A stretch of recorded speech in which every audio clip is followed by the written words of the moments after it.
Gentlemen, and can I welcome you all today to our meeting of the Public Petitions Committee.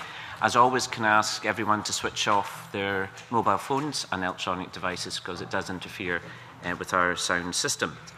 Item 1 is decision on taking business in private. The first item of business seeks the committee's agreement to take item 5 in private. Is the committee agreed? Agreed. Thank you.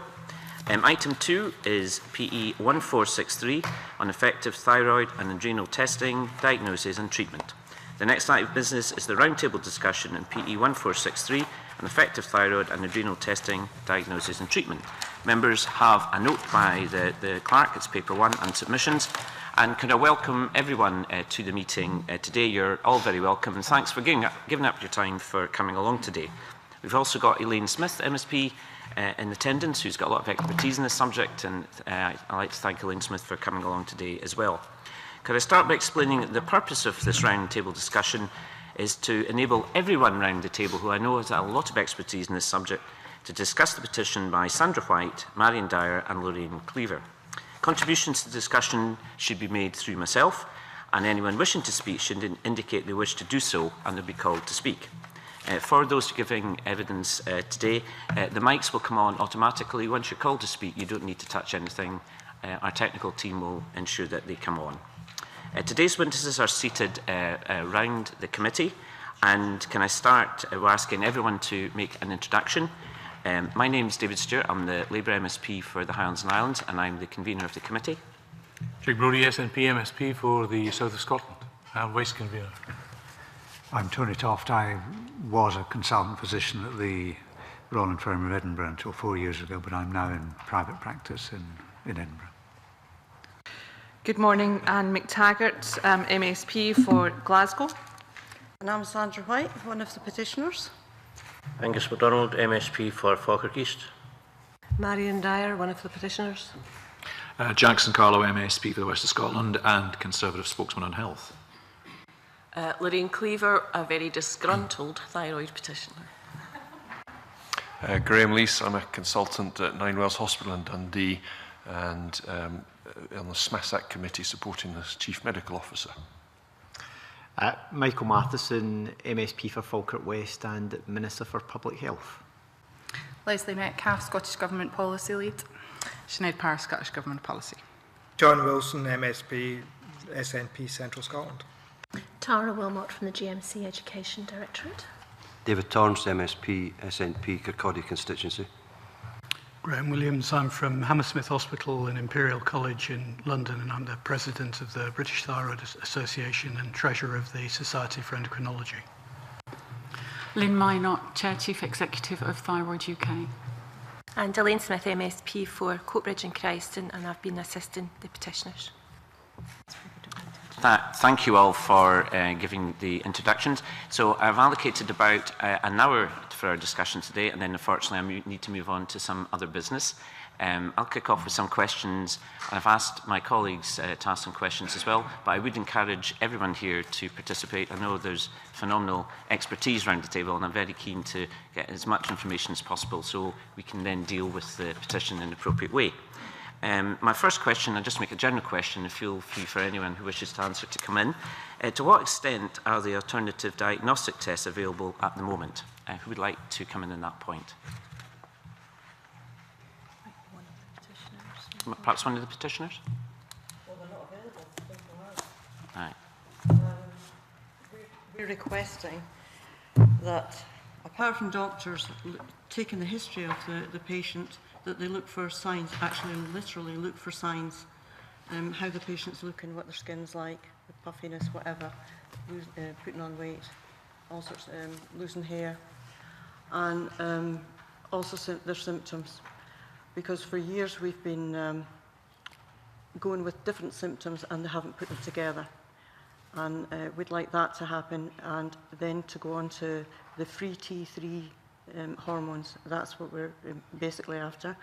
And also to look at cortisol deficiency rather than just cortisol total failure, to take into consideration that. And we've got some really good paperwork here on how much the Parliament's spending on alcohol, drugs and low cortisol can be connected to that. So these are two things that, in particular, that we would like to be added to the testing. Thank you very much for getting the ball rolling on that. Does any of the other petitioners wish to add anything? Yeah. Yeah. Well, I think it was really important to have cortisol tests because by the time I got mine tested, I was flatlining. Right. Total of 5 on a scale of 21 to 41 for a day, which was in 2010. Obviously, I've improved a little since then, but I'm still nowhere near well. And I've gone from being diagnosed hypothyroid, functional hypothyroidism, to Graves. And you couldn't get the treatment? And I couldn't get treatment. Thank you for that. I think I saw a hand there. Is Lynn Minot? Yeah. I think part of the problem is that some areas will only do a TSH test. Some areas will do an FT4 as well. And it's very rare to get an FT3 test done. And I think that needs to be changed. It's not consistent across the UK, where the guidelines state actually that a T4 should be done as well as a TSH at least. Perhaps just clarify in terms of the geography. Within Scotland, are you talking about different health boards, or are you talking about the difference between Scotland and England generally? I think all over in Scotland and England, it's not consistent which tests are done for thyroid disease.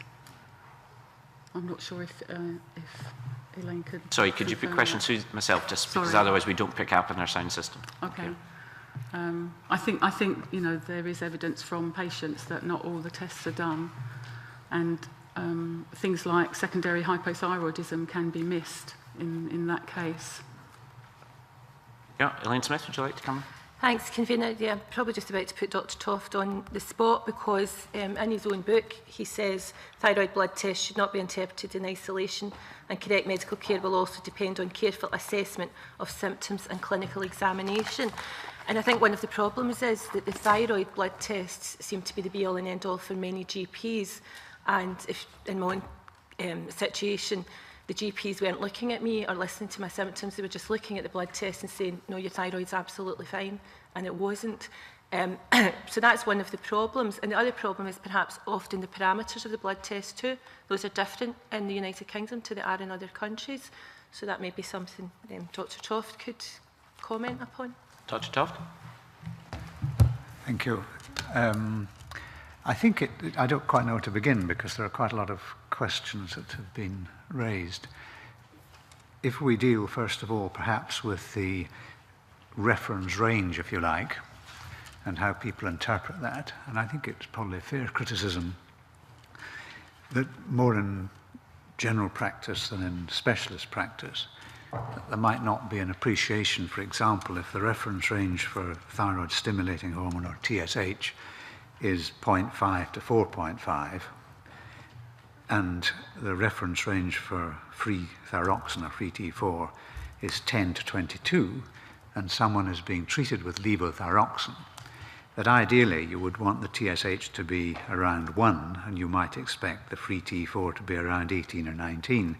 The trouble is, if the general practice checks that, and they see a free thyroxine of 12, which is in the reference range, and a TSH of 4, which is still in the reference range, they regard these as normal. Now, I can understand that in specialist practice, one would perhaps increase the dose of levothyroxine based on these tests. So I think one would perhaps accept the criticism that there isn't a feel for what is appropriate within the normal range, particularly in patients being treated already with levothyroxine.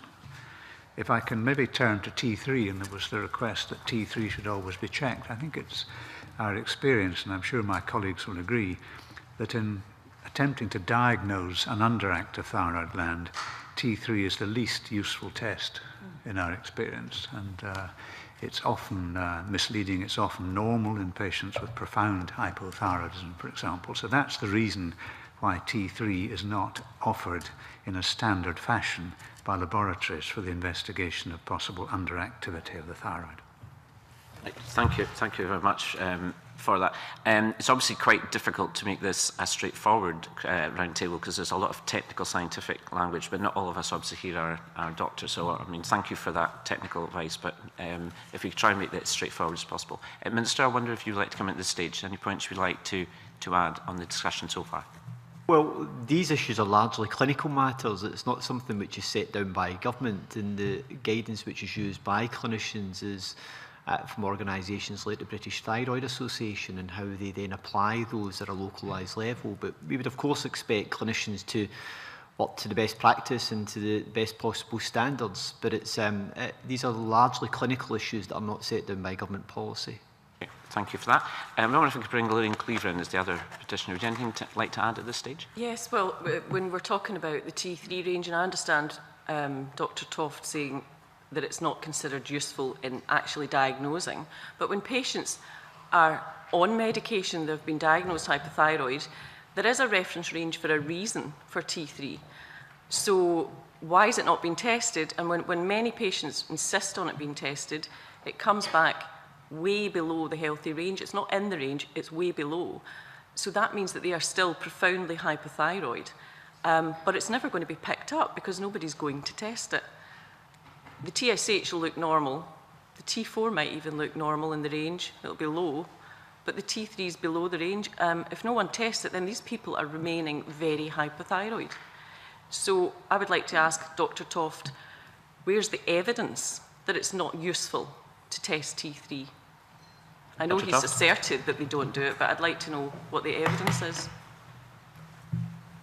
I think we're talking at cross purposes to some extent. I think there's no reason why T3 shouldn't from time to time be measured in patients who are being treated for an underactive thyroid gland, and I think most people would accept that. There are situations when it may be a very valuable measurement to make in terms of whether the patient's being over-treated more than under-treated, but I'm sure my colleagues have views, and they may well be similar views. I don't know.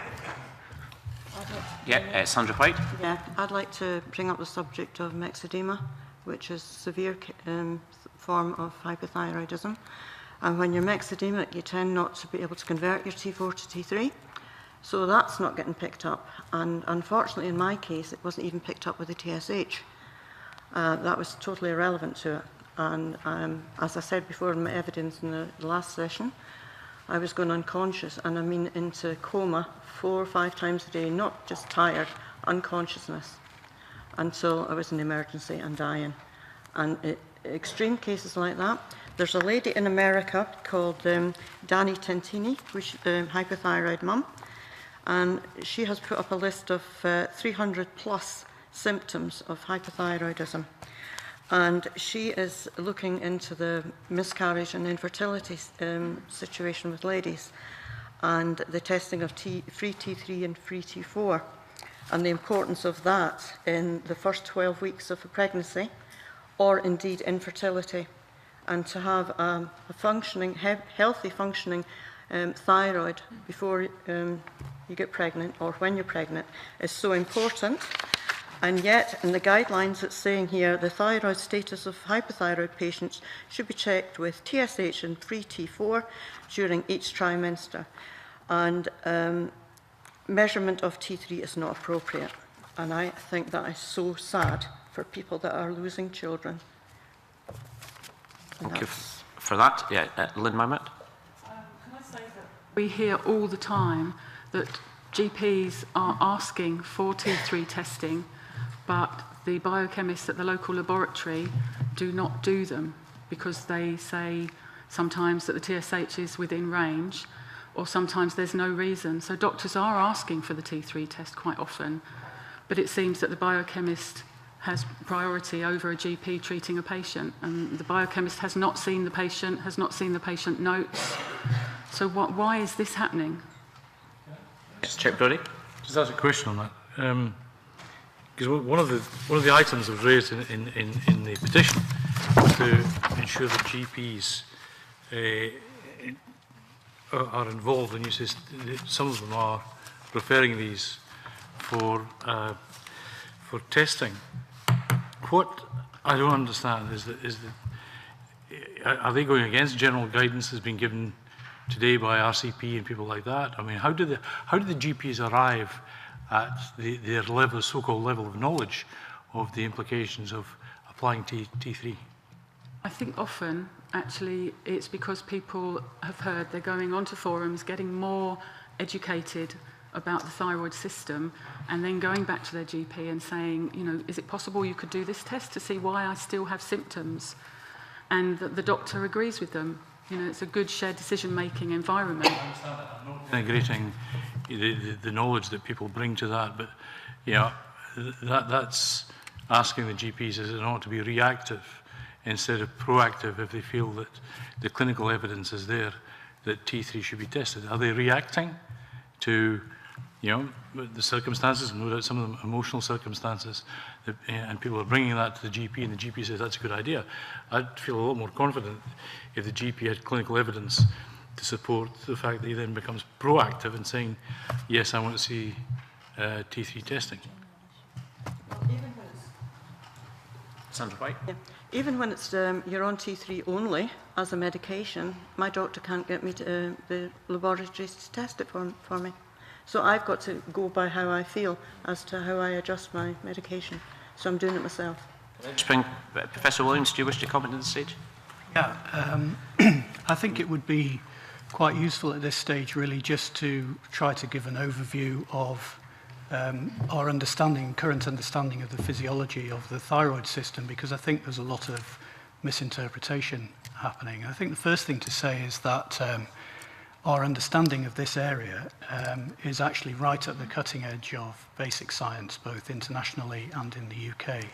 So I think we're talking about things where knowledge is progressing quite rapidly, but it's progressing on an experimental basis, often using animal models, which may not be representative of human disease.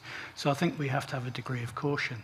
And if I can explain the current understanding at the moment, particularly with this conversion issue, which I think is pretty important. So the pituitary gland in the base of the brain produces this hormone, thyroid-stimulating hormone. And that stimulates the thyroid gland to synthesize, that's produce, and then secrete the thyroid hormones, which are T4 and T3. And in the human, it's about 14 to 15 to 1 more T4 is produced by the thyroid gland than T3.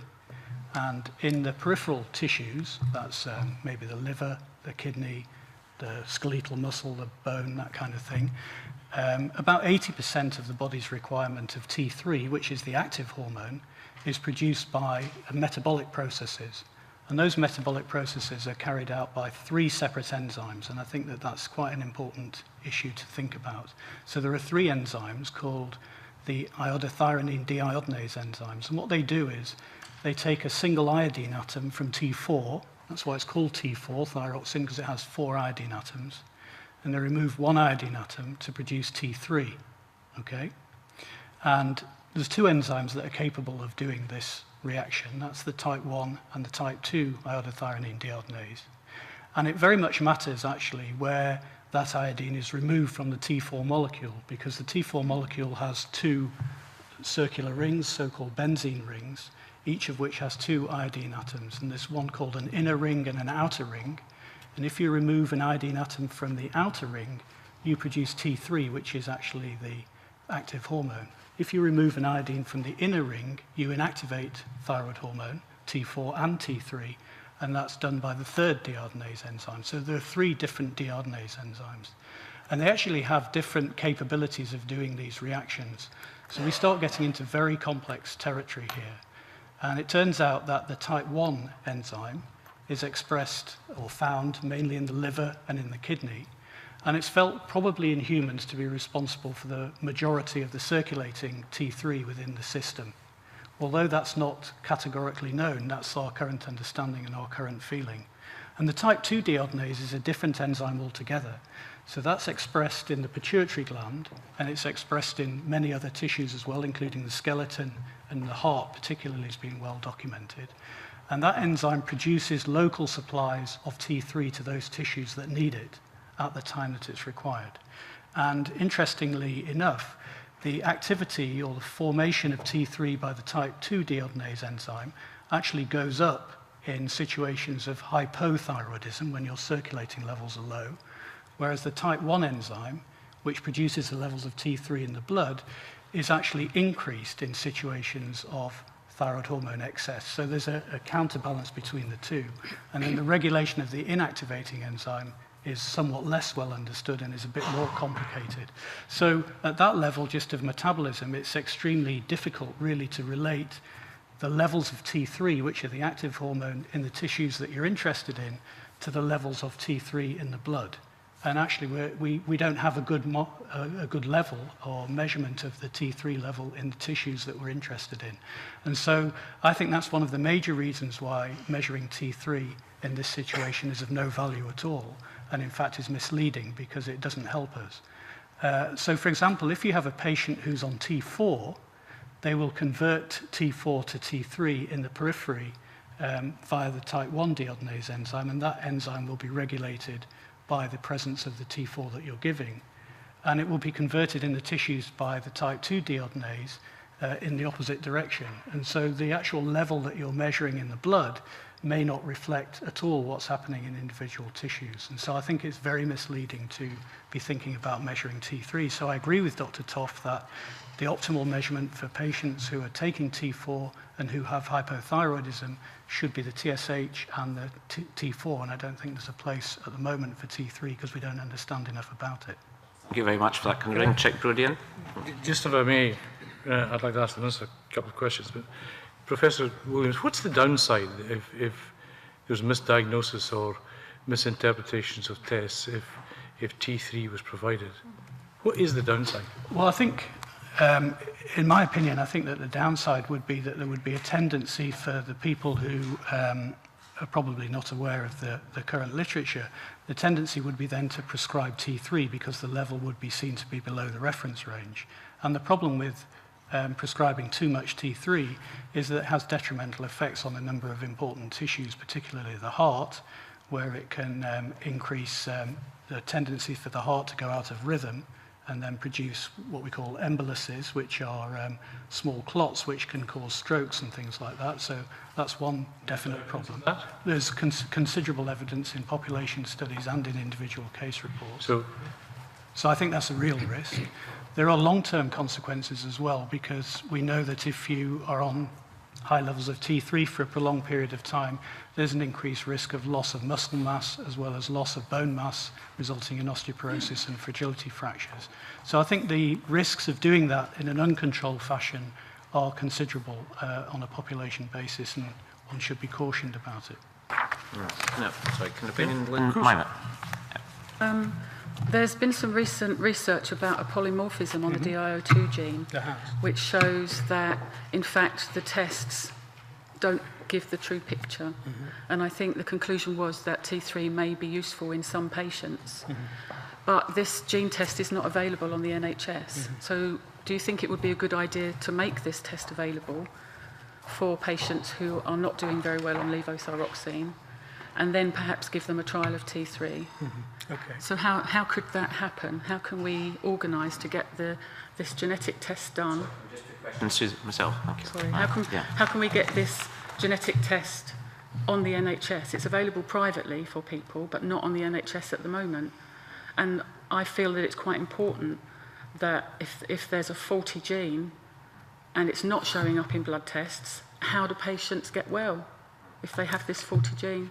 What's your view on that, Professor Williams? Yeah, I think this is a very interesting and a very important question. And actually, the literature on this is quite small, and it's very, very important to look at it in great detail. Unfortunately, in this situation, the devil is in the detail. So the enzyme concerned is the type 2 iodothyronine deodenase, which is this enzyme that converts T4 to T3 in the tissues.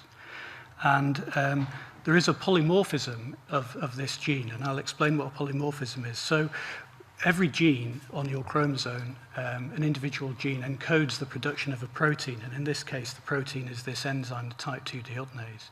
And the sequence of DNA tells you what constituents of the protein need to be incorporated in that for it to be functional. And what we know is that in the population, about 14% of the population have a misreading of this sequence in both of their copies of the type 2 deodenase gene, the one that they get from the mother and the one that they get from the father. And approximately 40 to 50% of the population will have this change or difference from the reference sequence in that gene. Now, the question is, what does it mean and is it important? Well, in fact, there have been only 3 studies that have looked at the function of this polymorphism, and here lies the devil in the detail.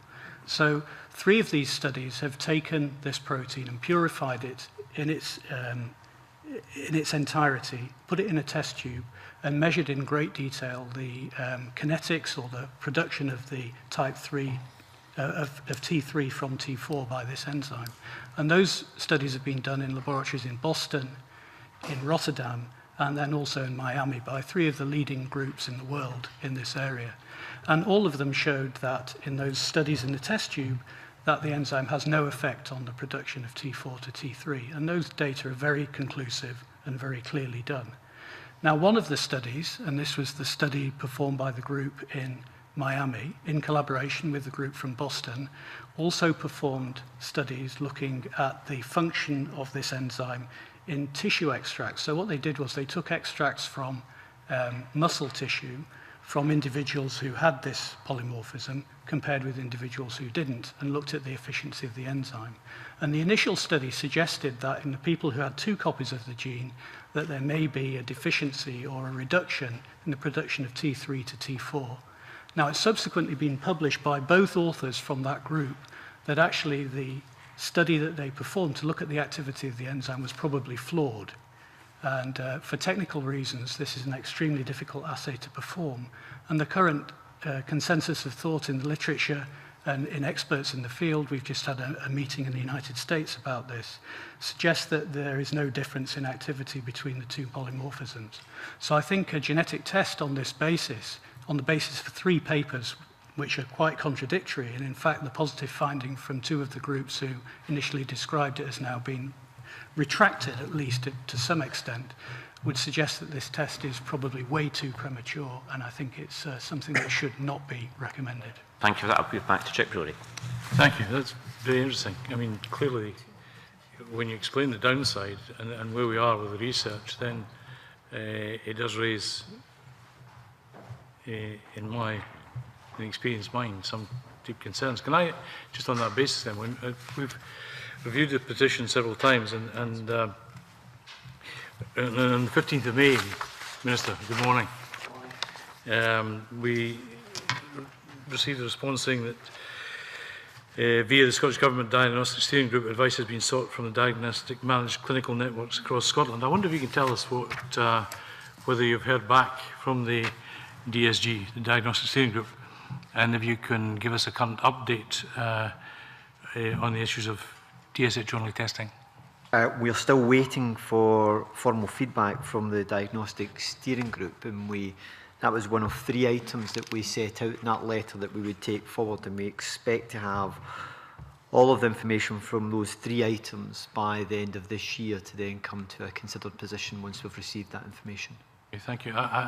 Given, and it's probably an unfair question, but given what we've just heard, I mean, have there been any, in terms of the parameters for the diagnostic test, do you know if what parameters have been set for this testing? As I say, given what we've just heard, that must be difficult.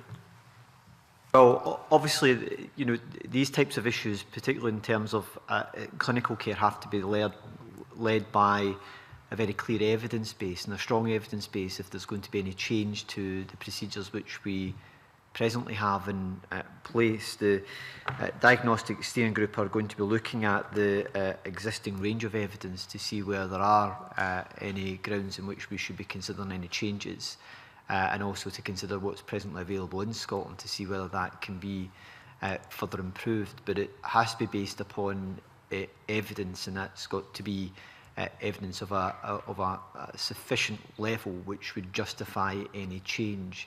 Once they have been able to consider all of the emerging evidence, including the information which we've just heard, they'll then be able to come to a position in the matter. So can I assume that, on the basis of that, I assume that the SHTG, the Health Technology Group, has not prepared any evidence note on current testing, or have they? They're looking at what's presently available in the system, and also any emerging new evidence around diagnostic testing. They're not undertaking research themselves into different types of diagnostic testing. Thank you. And I think all three petitioners wish to come in. Can I start with Sandra White? Yeah, I was very interested to hear what Professor Williams was saying about flawed tests, because the TSHT4 is can also be flawed. You can get false positives and false negatives, and that too is false. And it's not really a diagnostic test. We need to look a bit more at, again, back saying to the history of the patient, to the signs and symptoms, and take lots of other things into consideration. And can I just point to about a serious flaw within the reference ranges that he and the Royal College of Physicians and the NHS all go by, which the free T3 is actually written down in nanomils instead of picomils. I'll bring in all three petitioners first. Marion Dyer? Yes, sure. Well, I just wanted to say that has anybody just looked at the very basic fact, like, for example, stress can reduce cortisol, that can interfere with the thyroid production or whatever process, and nobody seems to take account of that. Gut dysbiosis can stop all your vitamins and minerals, your proper processing. That affects. So we're looking at this deiodinase, whatever thing, and I'm not saying it doesn't exist, but it seems to be like one small thing in isolation when we should be looking at the big picture for the general population. And we're not doing that. I'll bring in Lorraine Cleaver and then Dr. Toft. Thanks. Lorraine Cleaver. I'm not liking this meeting or this format, because what we're hearing is more of the status quo, and this is what thyroid patients have heard for years. There's a severe problem. It's a massive drain on the NHS. This links into diabetes and heart disease. You will rarely find an endocrinologist who's absolutely interested in your thyroid problem. We are summarily dismissed. It's almost as though they would rather wait until you developed hypoglycemia and became a diabetic patient. Now, I've done some digging around, and it would appear that there's one main player in diabetic treatment in Scotland, Novo Nordisk. And, you know, they plunged the NHS into chaos when they introduced a new insulin and withdrew an older, stable insulin. They've also awarded, I forget the name of it, I think it's the Jacobsian Prize, to an endocrinologist who tells us we have somatoform disorder, that it's in our heads. I'm going to put it out there and say that the conspiracy theory might have a point, because the endocrinologists seem happy to leave us with the status quo, which they've got every answer for, but we've got all the research proving otherwise, and I'm not a scientist, so I'm not going to start rhyming it off, but it's there. The status quo doesn't work, but we develop heart disease, diabetes. How much was it? $1 billion last year, 10% of the NHS Scotland budget. The most common prescribed drug in Scotland in 2012-13 was omeprazole. Now, that's an acid suppressor. That depletes you of B12 amongst many other things. But when a hypothyroid person goes to the doctor and says, I've got acid reflux, the doctor doesn't test to see if that's high acid or low acid. They just give you omeprazole. It dries up your stomach acid completely. You can no longer gain nutrients from your food. The B12 assay is about to be changed because it's ineffective completely. That's the #1 drug prescribed in Scotland. Levothyroxine's 5. I think on the list there's also inhalers, angina sprays, cocodamol, and pretty much everyone on that top 10 list, hypothyroid patients will be on. There's something that I don't want to hear any more justification about the status quo. Thank you for that. I had a severe deficiency of B vitamins. I had a severe deficiency of B vitamins. And since I've started taking B vitamins and other non-pharmaceutical products, I am actually much better. I've not been able to be at the last 2 meetings because I've been too ill. And I'm not saying I am well and healthy now, but I am improving. And it's through support from friends and my own research and my own treatment. Thank you for that. I'm sorry, I'm a bit short of time and I've got a lot of material still to get through, but I do obviously want to encourage as many people as possible to contribute, and just in terms of Lillian Cleaver's point, obviously the committee's made no decision. What we're here to do is to listen to all sides so that we can look at the next steps, but I do understand the strength of feeling. I'll bring in Dr. Toft now. Thank you. It was really to address the point of lack of cortisol in hypothyroidism. Now, there are two issues here. One is that if you are severely hypothyroid, have a severely underactive thyroid gland, it can be shown experimentally that the amount of cortisol released by the adrenal glands, which sit on top of the kidneys, will be reduced. But if you treat the underactive thyroid gland with levothyroxine, the cortisol secretion rate by the adrenals will be restored to normal. That's the first thing. The second thing is that all endocrinologists recognize that there is an association between failure of the adrenal glands, what we call Addison's disease, and what we call autoimmune thyroid disease, whether it be an overactive thyroid gland due to Graves' disease or whether it be an underactive thyroid gland. But it's a very, very rare association. I mean, I would see, for example, and I'm speaking anecdotally, but when I was working at the Royal Infirmary, I must have seen 400 or 500 new patients each year with thyroid disease, mainly autoimmune thyroid disease. I would see 1 or 2 patients with Addison's disease. And I think that's one of the reasons why we don't routinely test. We're, I hope, sufficiently alert to consider the diagnosis if the symptoms and signs are there. But I don't think there's any clinic in the world that does routine testing for the possibility of adrenal failure or Addison's disease in every patient coming through the door with thyroid disease. Thank you. If I can just bring in Anne McTaggart. All right, let me make it very quick because I'm really short of time. Sandra It's not going to be quick, but Addison's disease, yes, we know it's horrendous. And the RCP's quote on Addison's disease says, yes, the 2 hormone deficiency syndromes that are rapidly fatal in untreated, which can be easily managed. Oh, great, easily managed. And is type 1 diabetes as well, and that's commonly treated by insulin. The other is an Addisonian crisis, which requires treatment with hydrocortisone. And they actually admit that, unfortunately, too often healthcare workers do not realise the urgency of treatment for acute adrenal crisis or fail to heed the requests of well-formed patients on hydrocortisone. I have saved my son's life 5 times now due to the hospitals not knowing what to do. It's horrendous, the treatment he has had. He has both diabetes type 1, which requires insulin, and also Addison's disease. And the problem with the two together is the conflict. The treatments conflict. The steroids can affect the diabetes, and the severity and the speed of a hypoglycemic attack is horrendous. And just a few months ago, he was in one of these attacks, and he asked at the hospital if he could get something to eat because he was in a bad state. He had to wait 2 hours for 2 slices of toast to try and get him round. It's just horrendous what's happening there. Now, as far as cortisol deficiency is concerned, there's lots of information from Dr. Linder regarding cortisol deficiency and the connection with fibromyalgia, chronic fatigue, post-traumatic stress syndrome. Now, let's not forget post-traumatic stress syndrome. We're talking about our soldiers coming back from war, and we're talking about our sexually abused children that have got this condition. And for them to get some kind of counselling, they've got to have their adrenals strong enough to be able to deal with that counselling, not just give them counselling, because this is a serious matter. And when you've got this problem and you can't deal with stress, there's no box in the benefits system for you to tick, so you can't get benefits. And then you've got to appeal. You don't have the steroids, the stress hormones in you to deal with that.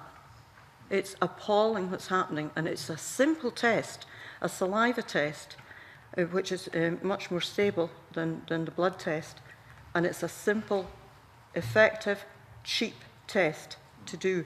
And the amount of money that the Scottish Parliament are putting out on the 270 here on alcohol, million on alcohol, smoking 336 million, obesity 191 million. Interrupting, Sandra, because I appreciate the strength of your view on this. It's just to make it clear that we've actually asked Dr. Lintner for a submission, and hopefully that will be before the committee at some stage. I'm very, very short of time, and if I don't stick to the agenda, then we're not going to get round most of the other witnesses here. Anne McTaggart. Thanks, Convener. Convener, I would like to ask about the treatment. How common is it for patients with hypothyroidism to be referred to the endocrinologist? Who would like to answer that? Yes, Lynn Minot. In our opinion and from our experience, it's actually not very common at all. And we have a lot of people that tell us that they're asking to be referred to an endocrinologist, and this is refused by the GP because they don't think it's important enough to be referred. Can I just say, you can get referred if you're lucky enough to get referred, and I always was because I had private insurance. It didn't solve the problems because you're still getting the same slavish adherence to a TSH reference range, which, you know, the evidence is here now that disputes that. The TSH T4 log linear parameter has been proven to be inaccurate. I saw the endocrinologist, many people are in the same boat as me, and the TSH was within range, the T4 was in range, he refused to test the T3. And so I was told I had fibromyalgia or depression or whatever. So even getting to an endocrinologist isn't the answer to people's prayers because they are still sticking by the RCPs. Now, I've seen something from the RCP in Edinburgh. They wrote, it was about the Stafford inquiry. If we're serious about driving up standards, it's clear there is a need to give patients a louder, more systemised voice, which would tell us what we need to know about our performance at institutional level before it started to seriously fail. They refused to even engage in this meeting. So we as patients are up to here with the hot air that we're being fed. We're not here for the good of our health. We're here for the good of the country's female health. This is a feminist issue, and we are hearing very scientific arguments, and we're very grateful for the, you know, your professional time, but it's not addressing the problem. People are dying.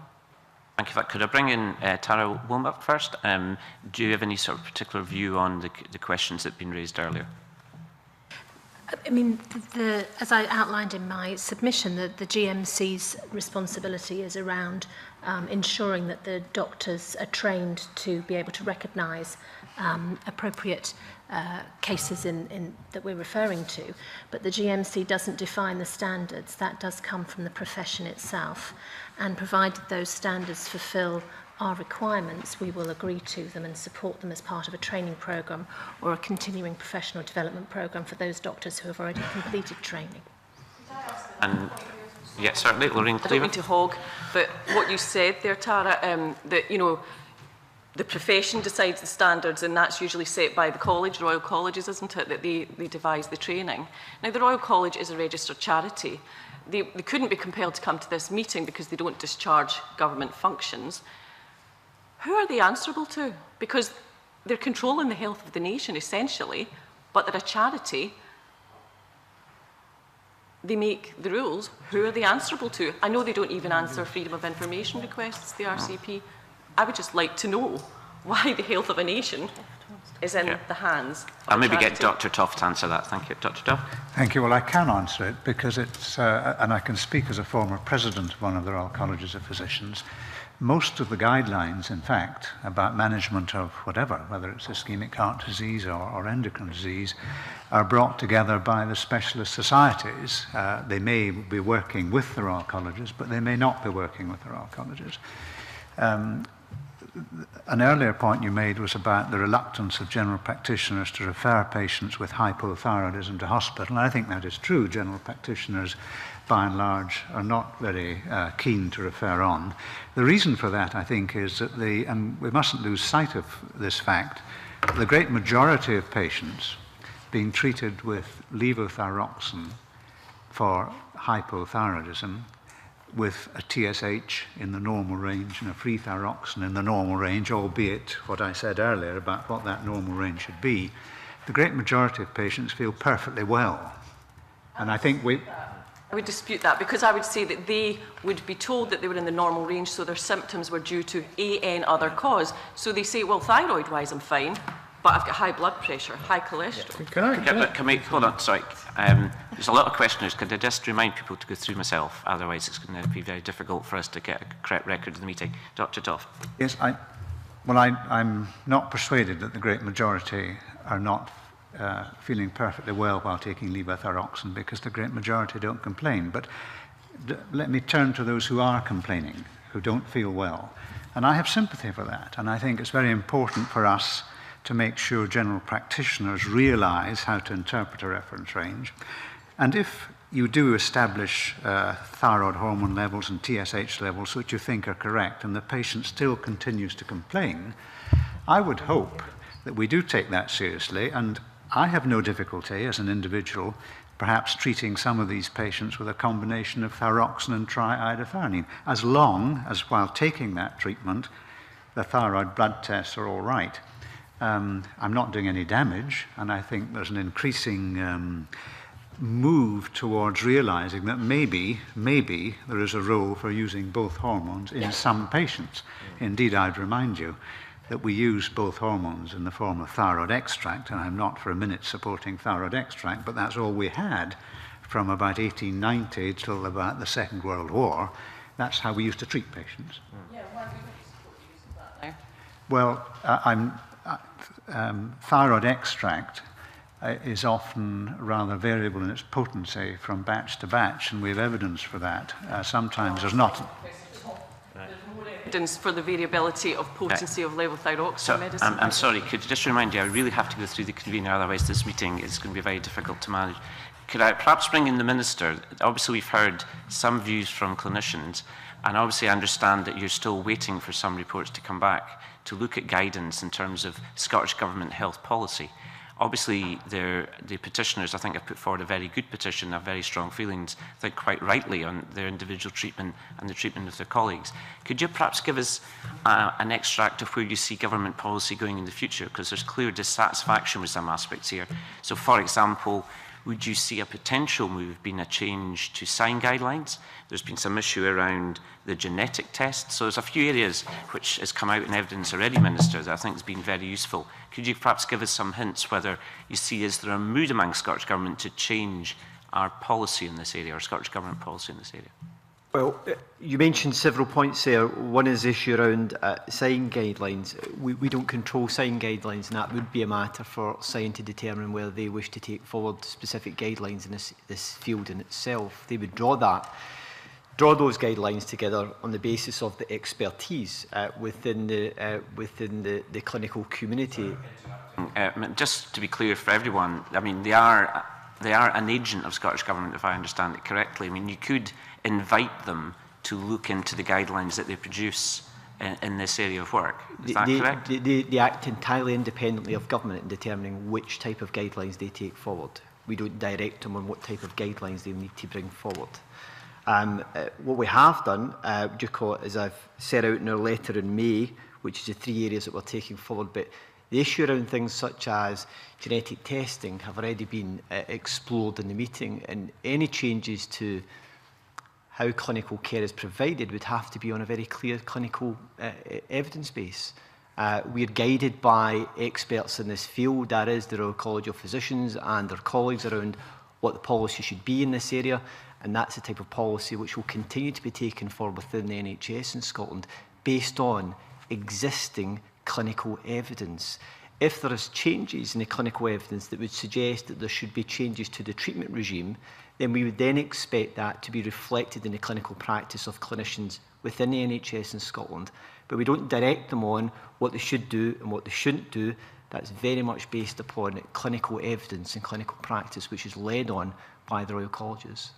Thank you for that. I think that's been very helpful. But perhaps just to a final point, just so we're all clear on, I should have said, of course, SIGN, or the Scottish Intercollegiate Guidelines Network. I mean, sign are within the remit of the Scottish Government, who are they accountable to then if it's not the Scottish Government?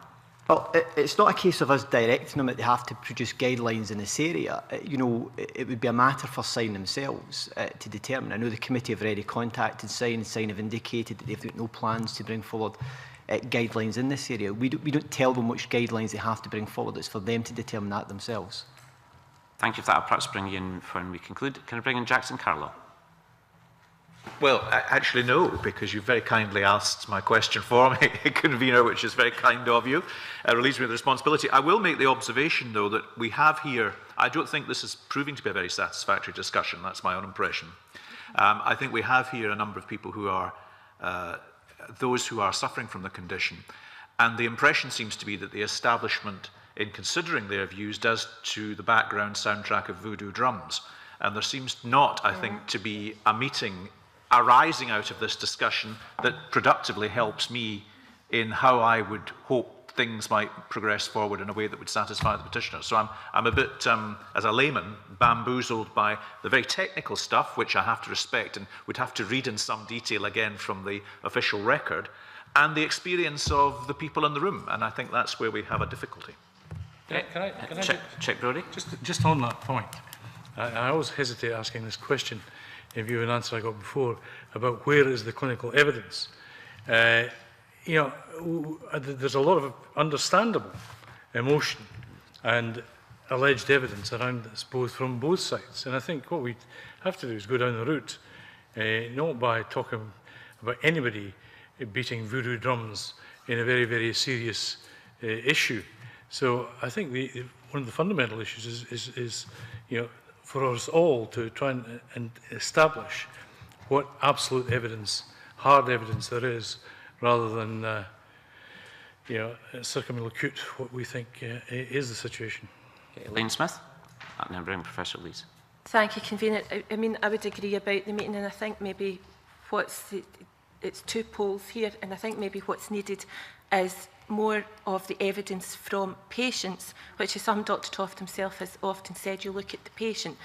Can I just address the fact that Dr Toft says patients don't complain? They do complain. They complain about different things. So if I take my own circumstance, I complained about headaches, feeling tired, hot flushes 10 years ago. So I was told I had the menopause. Well, no, I didn't.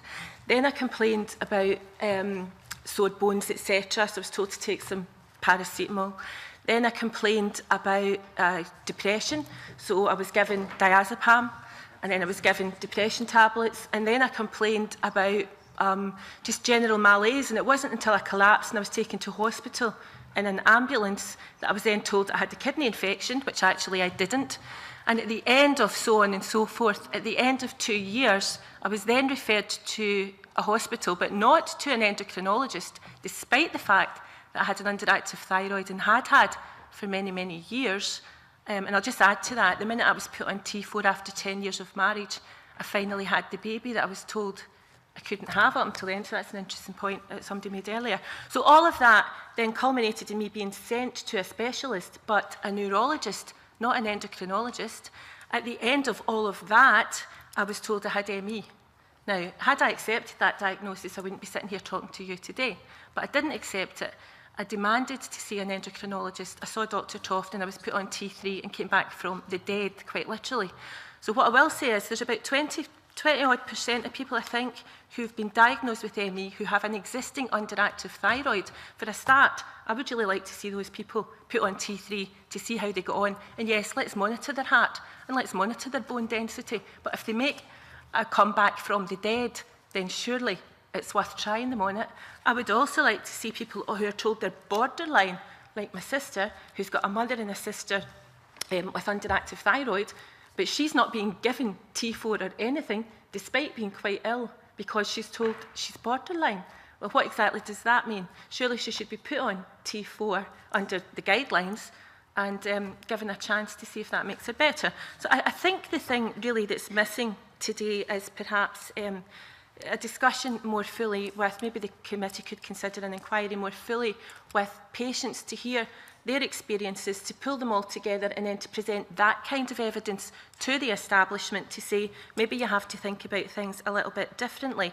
And for example, when GPs are, and the GMC are here, when GPs are prescribing desiccated thyroxine, which Dr. Toft said was the only way of treating hypothyroid for many, many years until the drug companies invented T4 and made money out of it. So until then, that's what was being prescribed. Now it's not even looked at, and GPs who do prescribe it and find that their patients are coming back from the dead, and I'm using that quite literally because that's how people feel, they're actually being reported to the GMC. Now, I just think that's completely unacceptable. Yeah, I'll bring in Professor Williams and then Professor Lees. Yeah, I just wanted to make a much more kind of general comment, because I don't think it's very helpful to talk about voodoo language particularly. So I think every doctor, in my experience, has the heart of the well-being of the patient. And we spend a lot of time listening to our patients and trying to do what we think is the right thing by our patients and prescribing what we think is the best treatment. And I'll give you an example of the British Thyroid Association, which is not represented here, actually, surprisingly, is that we work very closely with the British Thyroid Foundation, which is a patient's charity, has over 3,500 members. 20% of their membership is Scottish resident, so it's highly relevant to here. And I'm a trustee of that charity, that patient's charity, of which 2 other members of the British Thyroid Association are. And the British Thyroid Foundation have, I think they have 11 regional meetings which convene approximately once a month or once every 2 months, depending on which region. And they get representatives from the British Thyroid Association to go and talk to them, answer questions, and engage with the public and patients with thyroid disease. So I think that's a very good example of the medical profession actually engaging with the patients with thyroid disease and trying to find common ground and trying to help. And the other thing I would say is that the talk about genetic testing is interesting because we're right at the, again, right at the cutting edge of science. And I think most people's view is that we know that individuals vary according to their genetic makeup. And it's very likely in the future that we'll be able to identify individuals who have different, what we call set points in terms of their thyroid status compared with the general population range. That's highly likely. The trouble is, at the moment, the current understanding of science does not give us the ammunition to personalise treatment in the way that's being suggested, and we could be doing harm to people without that knowledge. So that's a real difficulty.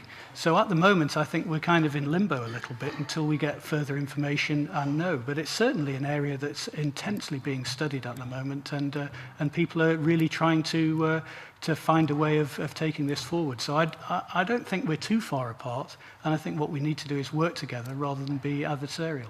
I'll bring in Professor Lees, then the petitioners. Professor Lees? Yeah, I'm afraid Professor Williams has made all the points I was just about to, but really just to emphasise that, I think the medical profession does care about this, and I would agree with Dr. Toft that it's a small minority of patients who don't feel brilliant on thyroxine because...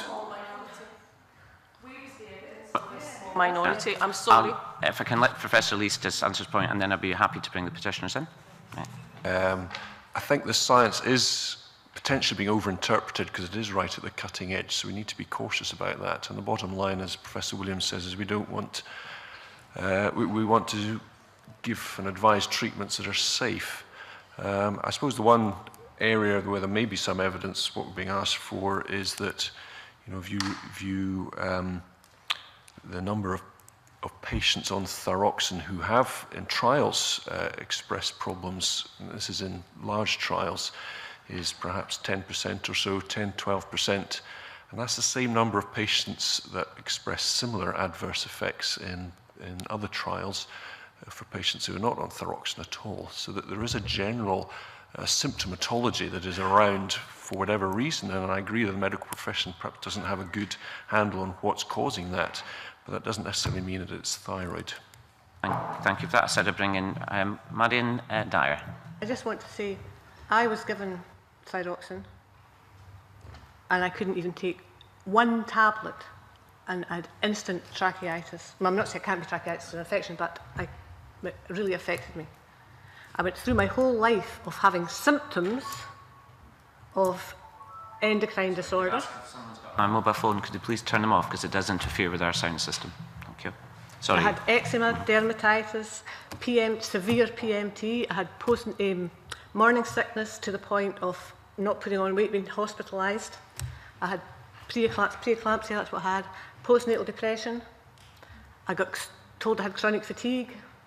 For a year, I had to give up my job, lost my house, lost everything through illness.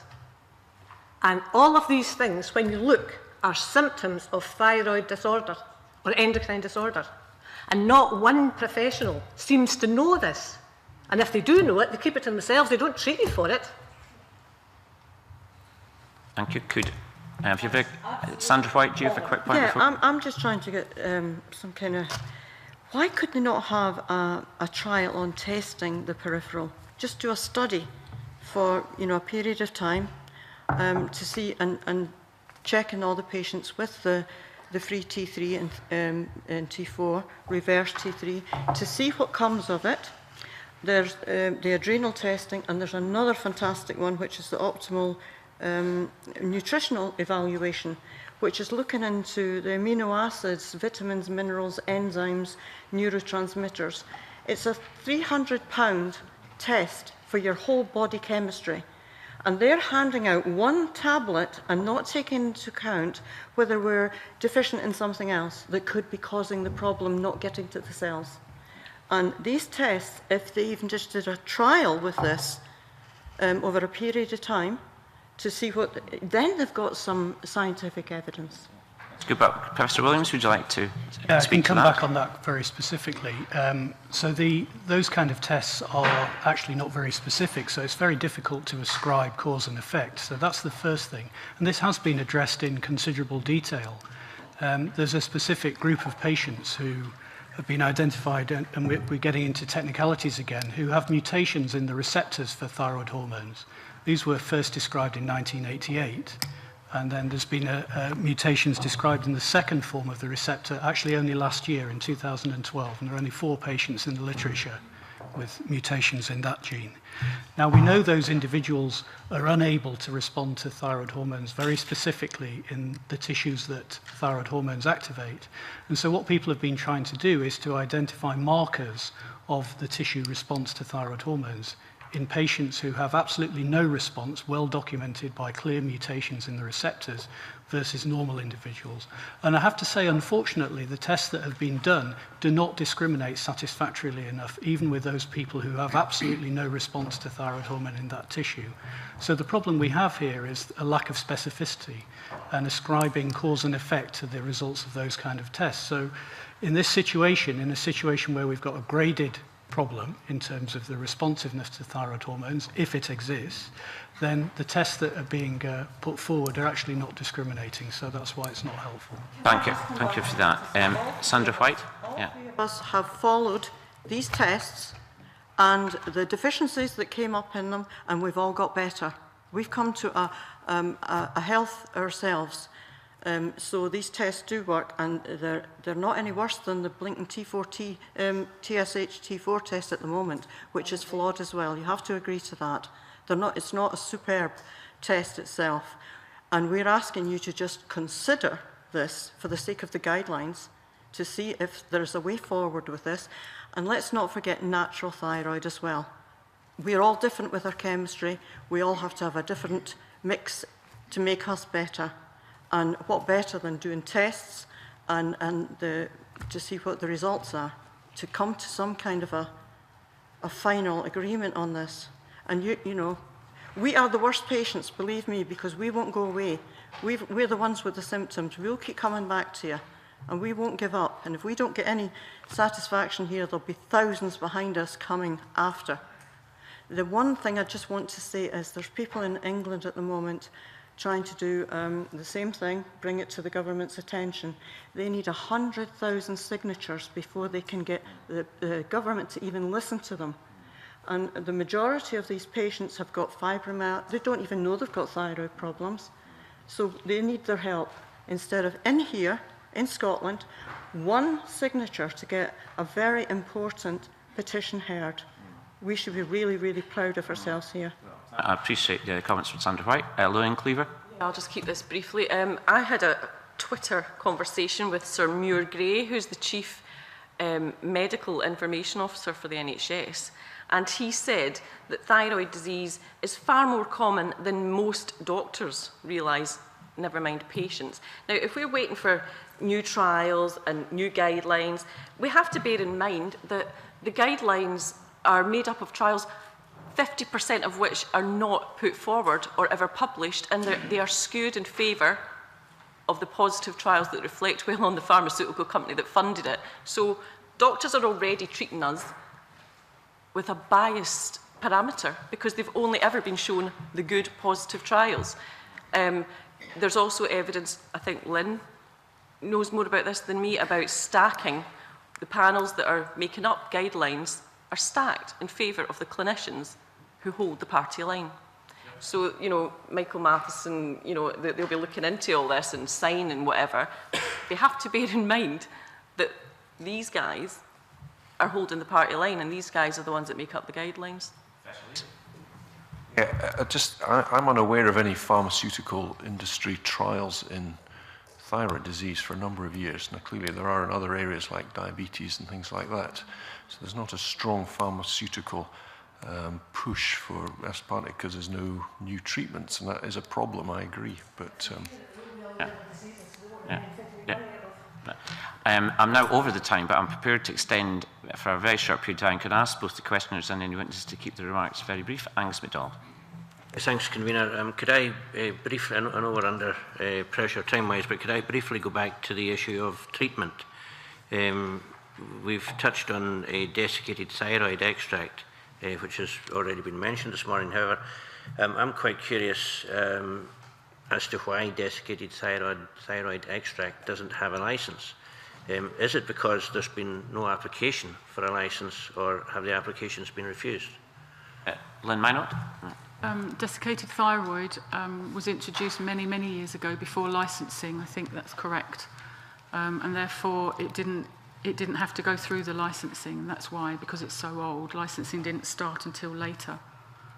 So that's why it's approved in Canada and America, but it hasn't actually gone through licensing because the companies feel it's not necessary, because it's like grandfathered, if you like. It's such an old product that has worked well for many years. It's not necessary. Thank you. What I said about thyroid extract is correct, but what you raised after that about levothyroxine being a little unreliable, I would agree with you. That in my experience and in the experience of others, that if patients are given a prescription, they take it to the pharmacist for a refill, they will be given the cheapest form of levothyroxine available in the pharmacy at the time. I don't know where many of these tablets are made, but there is a problem, and the advice to patients is to insist that they are given the same manufacturer's levothyroxine at each prescription refill. That's as good as one can do, but that's not saying that that company is not going to have some kind of inter-batch variability too. So it is an issue. I'm not quite clear myself as to, once a company gets its license to produce levothyroxine, how often that is checked up. I don't know. Professor Williams, can I bring in Professor Williams and then you? The only thing I would say, just as a point of information, is that thyroid extract is produced from pigs, porcine extract. And the relationship, the relative levels of T4 to T3 in the pig thyroid is approximately 4 to 5 to 1 in favour of T4. Whereas in the human thyroid, the humans produce about 14 to 15 to 1 of T4 compared with T3. So the constituents that you're starting with are different from the human situation. So it makes it pretty difficult to actually manage the dosing and what you're actually doing with it. And I think that's one of the reasons why there's been a lot of debate and discussion in this area. In Elaine Smith, then Lynn Minot. Just very briefly on what Dr. Toft said, the problem is that GPs are being told that they've got to generically prescribe, so you have a terrible fight on your hands trying to get, if you want, for example, a Gold Shield product, which I was on, which then suffered the same fate as the lack of T3 that the committee know all about because it was made by the same company, and Mercury Pharma. Then you have a fight on your hands, a big fight, to try and get your GP to prescribe you the same thing. Why not? I A lot of doctors are prescribing T3 and ARMA, and the patients are doing very well on it. They're not finding it difficult to monitor or control. And finally, I'd just like to read out just some things that we hear from patients. My doctor wants to prescribe T3 or ARMA, but is afraid to. My doctor wants to prescribe T3 ARMA, but his colleagues have said no. My doctor wants to prescribe T3 ARMA, but the endocrinologist has said no. My endocrinologist wants my doctor to prescribe T3 ARMA, but my doctor has said no. There's no consistency. This needs to be sorted out. There are now European guidelines for the use of T3 with T4 on an experimental basis. I don't think a lot of GPs are aware of this. They need to be made aware. They need to be made aware that it is okay to prescribe T3 on a trial basis to see if it helps the patient. And something needs to be done about this, and it needs to come down from the Royal College of Physicians. I'll bring in Chick Brodie, then I'll bring in Professor Williams. Yeah, I wonder if this is probably heresy as far as the professional doctors and professors are. We're talking about these medicines, and of course there is a concern that's been raised. Tony Toft has raised in terms of not prescribing the same and consistent registered medicine, which I'm sure we've not heard the end. Has anyone looked at homeopathic cures for this? Well, can I just say... Sandra White? Sorry, if we don't get anywhere with this, that's the only answer for us, is to ask you to go down the homeopathic route. I think Professor Williams, I think you were I next. just wanted to just make a comment about the European guidelines. So you're correct that the European guidelines did mention T4, T3 therapy as an experimental therapy. It was written by a chap called Weersinger from Amsterdam, who is very well respected in the field over many years. And they were very cautious about this, and they actually cautioned that, first of all, that should not mean that a larger numbers of patients should be given T3 and T4. And then secondly, they said that this experimental basis should be given for a trial of 3 months only, and that trial should be conducted in a specialist department. So I think it's a bit different than representing it as being a treatment that should be given by GPs. I think that's absolutely not the case. And I think also that that article, Weersinger's article, was very, very balanced and recognised that the science is moving. And at the moment, we don't really understand more than the situation that I've tried to outline today. Professor Lees? Yeah, the only additional observation really is the fact that there presumably is a reasonable amount of T3 being prescribed in Scotland. The fact that when the production went down, there was a noticeable problem. You know, many patients had problems. So that, to me, reflects the fact that a significant minority of patients may be on T3. Marion Dara?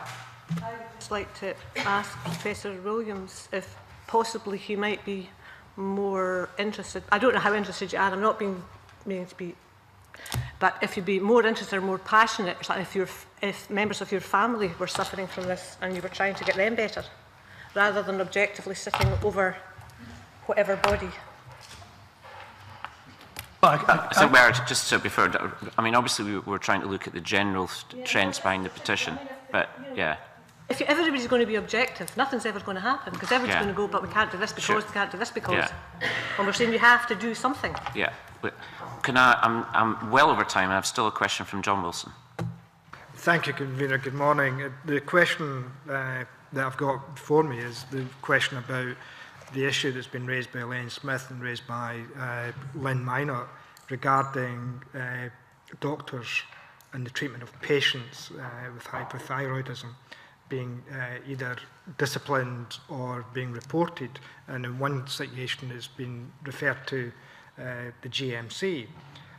What evidence do we have that doctors are in fear or potential fear of actually treating patients because they may be reported to the GMC or BMA or whoever because of the treatment methods that they apply may be seen to be not deemed appropriate?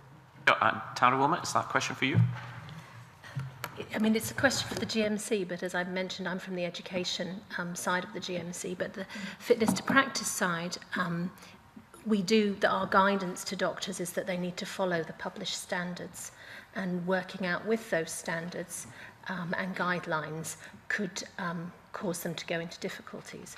But that would be an interpretation that they and their colleagues would discuss, and they're allowed to go through research, etc. And I'm sure the medical colleagues in the room will have worked in those areas. Dr. Todd? I can perhaps help the committee in regard to the individuals prescribing thyroid extract who were reported to the GMC. These individuals were prescribing thyroid extract without doing any thyroid blood test to begin with in order to prove the diagnosis, and subsequently not recording any blood test results afterwards, and were giving very high doses of thyroid extract as well. That was the reason for the referral to the General Medical Council. John Wilson? Dr. Toft, you made the reference to doctors who have been reported for not carrying out blood tests. We heard earlier that biochemists were refusing to carry out certain blood tests. Would those blood tests be included in the refusal by biochemists to carry out any? No, no. You can give us assurance on that? Well, they would either, most laboratories, and I think maybe now all laboratories, will provide T4 and TSH for the diagnosis of an underactive thyroid gland. There was a spell for which I was partially responsible when we thought TSH alone was a perfectly adequate test in the diagnosis of hypothyroidism. The foolishness of my claim was soon discovered. Can I bring in Lynn Mymont? Could I have that in writing, please? I think that we need to get together to have another meeting to try and change. I don't know of any NHS doctors actually that I've heard have been taken to the GMC for treating with Armour thyroid, but they are afraid that that will happen. And we hear this on a very, very regular basis from patients who phone us and have asked for a trial of either T3 or Armour, and their doctor has told them, I'm sorry, I'll get into trouble if I prescribe you this medication. I can't do it. And that's where the conversation finishes. I want to conclude by asking a question to the ministers. I know the minister's got to go very soon. Could perhaps update the committee in any correspondence with the British Thyroid Association and whether you've come to any conclusion about the establishment of a short life working group? The written response we received from the British Thyroid Association as part of the 3 different points we wrote to the committee on in May that we're taking forward, that around the diagnostic testing aspect, and also looking at the evidence base which the Scottish Health Technologies Group at Healthcare Improvement Scotland are considering. Once we have all 3 elements of that particular piece of work, we'll then come to a considered view on whether there's any further measures we should then take forward. I would anticipate, as I mentioned earlier, that we should have all of that in place by the end of this year, and we'll be able to respond to the committee, and we'll consider whether there's any merit or any need for anything like a working group at that point. I'm sure you appreciate that before establishing a working group, you have to be very clear about what its intentions are and whether there's anything that working group can meaningfully take forward. And once we've had these 3 responses and the details of them, we'll then be in a position to determine whether there is any need for such a thing. Thank you for that. And just to be clear to everyone around the table apart from the committee, the next step now is for us to look at how we deal with this petition. So I'd ask you just to stay until we look at the next steps. Just to give some information to the committee, clearly, there's work being done by the Scottish Government. We've just heard from the Minister that they'll be in a position to give us more insight into that at the end of this year. There's been some reference to sign guidelines, and you've heard the Minister's view on the technical aspect of that. And I think it was Lynn Mymont talked about having a role for patients. As always, the committee will be aware what we've got to do is look clearly at what the terms of reference of the petition is, and obviously we've got the advantage of 3 petitioners in front of us today. I mean, certainly we need to continue the petition, but I'd look to guidance from the committee at the next steps. One option, of course, is we continue the petition until we've had the full picture from government, and that will be, as we've heard, in hopefully a few months. There's certainly some advantages, I think, in looking at that. Clearly, government can't direct sign to change guidelines. Sign themselves may take upon themselves to look at this. I think the correspondence we've had indicates that they don't wish to do so. Can I ask for views from the committee? Chip Brodie? Clearly, we have to continue the petition and await further information from the work being undertaken by the Scottish Government. However, on the basis, and I make this plea again about real evidence, in terms from whatever side, it's not beyond the powers of the people in this room to get together out with government to try and rationalise some of the information that's available, so that as we progress this petition, that perhaps you could come back, and maybe not in total unity, but at least with some unity in terms of taking some of the emotion, understandable emotion out of it, and get a better understanding of each other's position, so that we can hopefully progress this thing in a much more meaningful way. So one point, Mr. Brewery, would be, for example, looking at the patient side, which the petitioners, I'm sure, will look at, is to get more raw data from patients who are experiencing difficulties. Well, that we can... Not just that. I would like to see the petitioners working, with the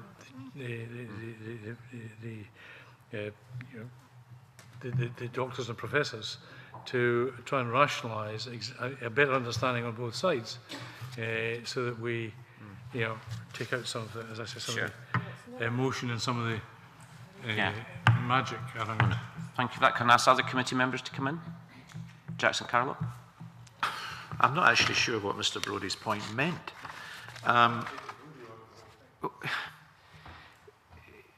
That's to mischaracterise what I said earlier. I think there's clear merit in what the government are proposing to do, but the predisposition of the advice they are receiving seems to me to be following a particular path, and that unless in some way we are able to harness something from the group that I think Elaine Smith followed me up by saying wasn't being properly represented here, which is the patients beyond the petitioners, I'm kind of already anticipating what that might be going to say. And in that sense, I don't know that we'll have advanced anything at all. So I think it's not a case of rather naively hoping that people will have a powwow in the park afterwards. I think we might need to just be a little bit more proactive than that in trying to bring out some of what I agree is difficult evidence for us to put our fingers on. But I feel it's been missing this morning. Well, I think clearly there's a mood, I think, for this excellent petition to be continued, and the timescale is partly governed by government. Clearly, we want to be in position to hear what government's views are at the end of this year. So it seems to me there's a sort of consensus in the committee on that. Is there anything in addition to that that members of the committee, first of all, and bring Elaine in a second? John Wilson? Bring Elaine first. Elaine Smith? I was just going to make the point, the British Thyroid Foundation are holding a big conference in Edinburgh this Saturday, and they're bringing together medical people with patients, and they're intending to hopefully record it. It's this Saturday, and I think that might be of interest to the committee just to see what comes out of that. And certainly if there's further research or work done by patients and medical practitioners, sure, speaking on behalf of the committee, we would welcome any further information, and if it's possible through Elaine Smith we could get a transcript of that conference. That would be very useful.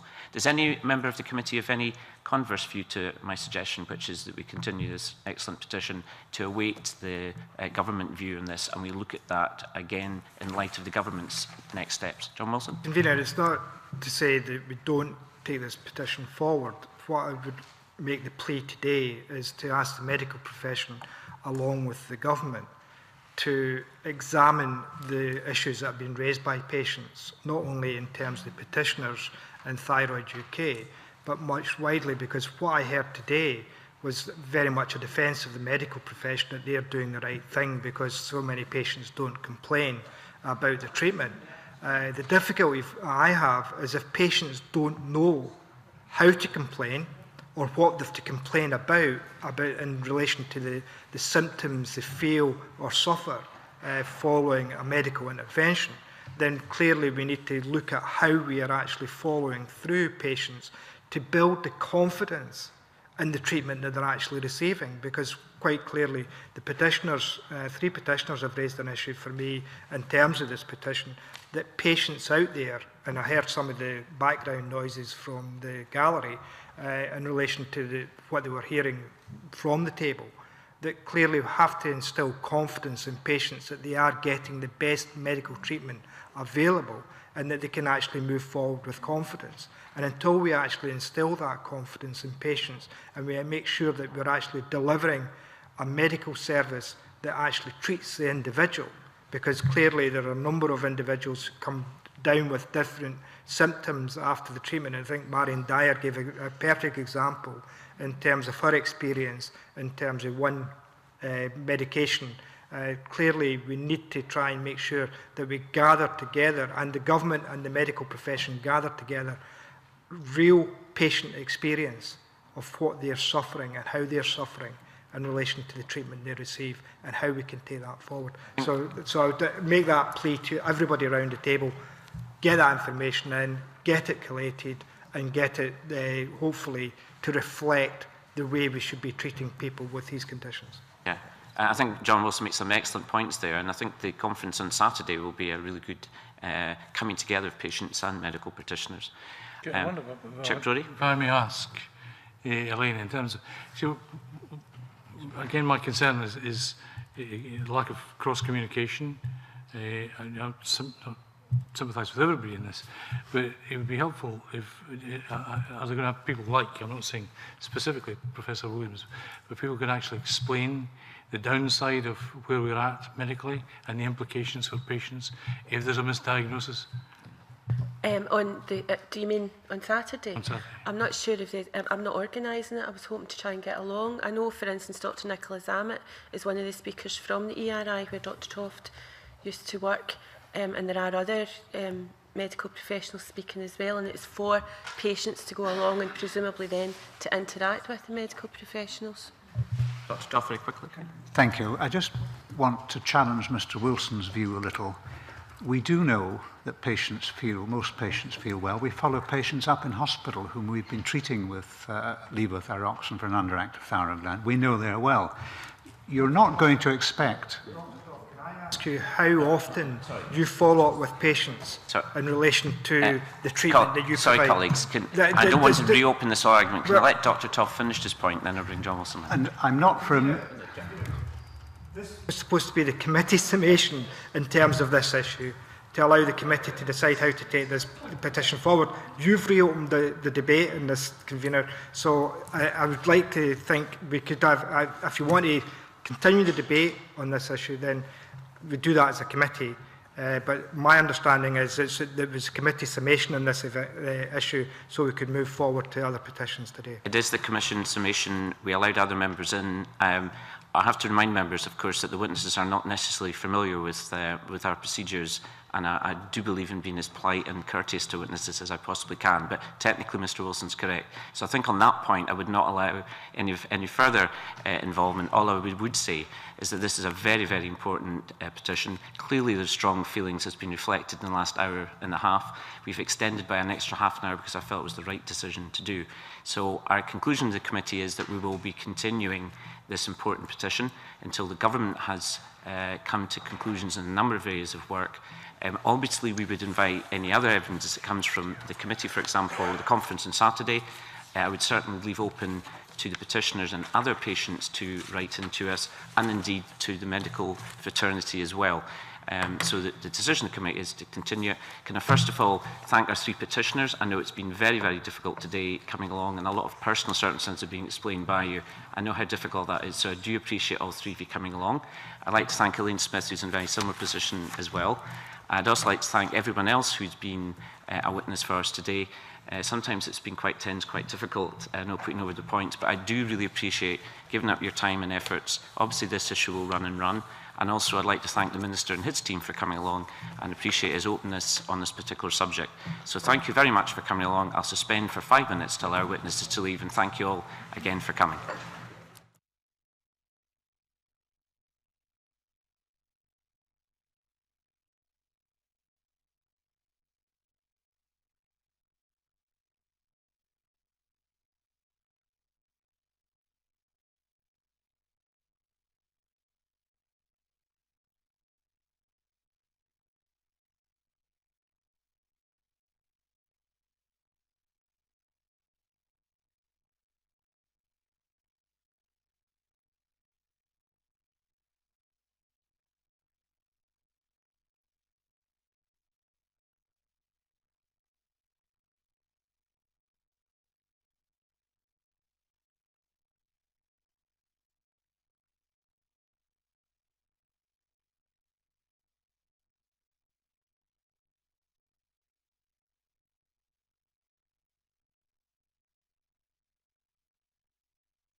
Item 2 is consideration of new petitions.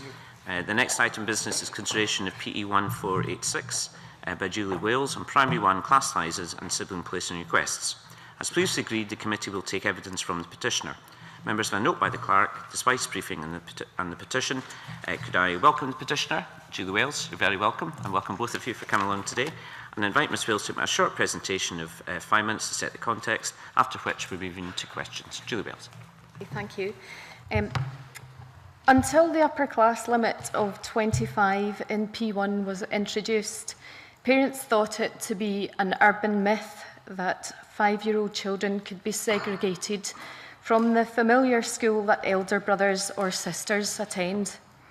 Scotland is therefore going forward to historic 2014, ignoring the needs of 5-year-olds, relying on a 33-year-old piece of legislation from 1980, claiming schools or classes to be too full, impairing the family unit and sibling bonds by turning away younger brothers and sisters.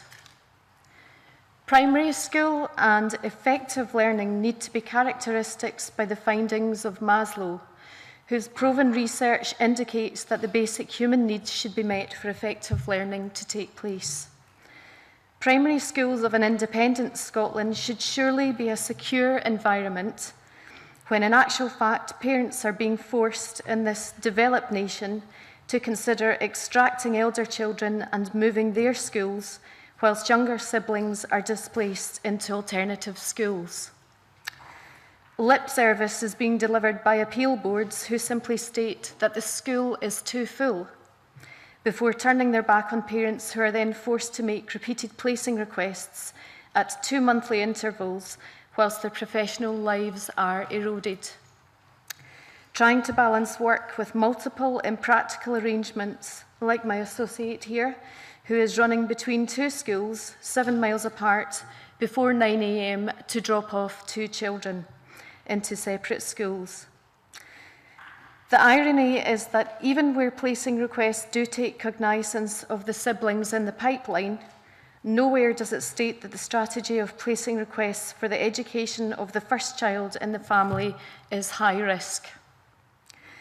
Parents struggling to facilitate the process of safely depositing children into school before 9 AM are forced into a dangerous rush against the peak time traffic, or as an alternative, expensive private childcare, another hidden tax on the working population. Breakfast Club itself in East Renfrewshire at £4.95 per day equates to a forced spend of nearly £1,000 in each academic year. After-school clubs often finish at 5:40, in some cases incurring charges that can vary from between £8 and £15 per session in Glasgow City. The resultant stoppage at 5:40 precipitates another rush in rush hour when collecting from multiple addresses. As the dark mornings draw ever closer, each parent in this predicament is faced with the prospect of leaving youngsters alone in dark playgrounds, a further impediment to child safety. If this government has a commitment to increasing the workforce making a contribution to the country, this policy of sibling rejection goes in the opposite direction of the target. Parents are left struggling with in-service days which vary from school to school, parents' nights, holidays, clashing homework burdens, and so on and so forth. Historical investment in college and university education pre-parenthood becomes a waste if those skills and qualifications cannot be utilised owing to this barrier which is so rigidly held in place. The class size maximum of 25 in Primary 1 sounds effective on paper.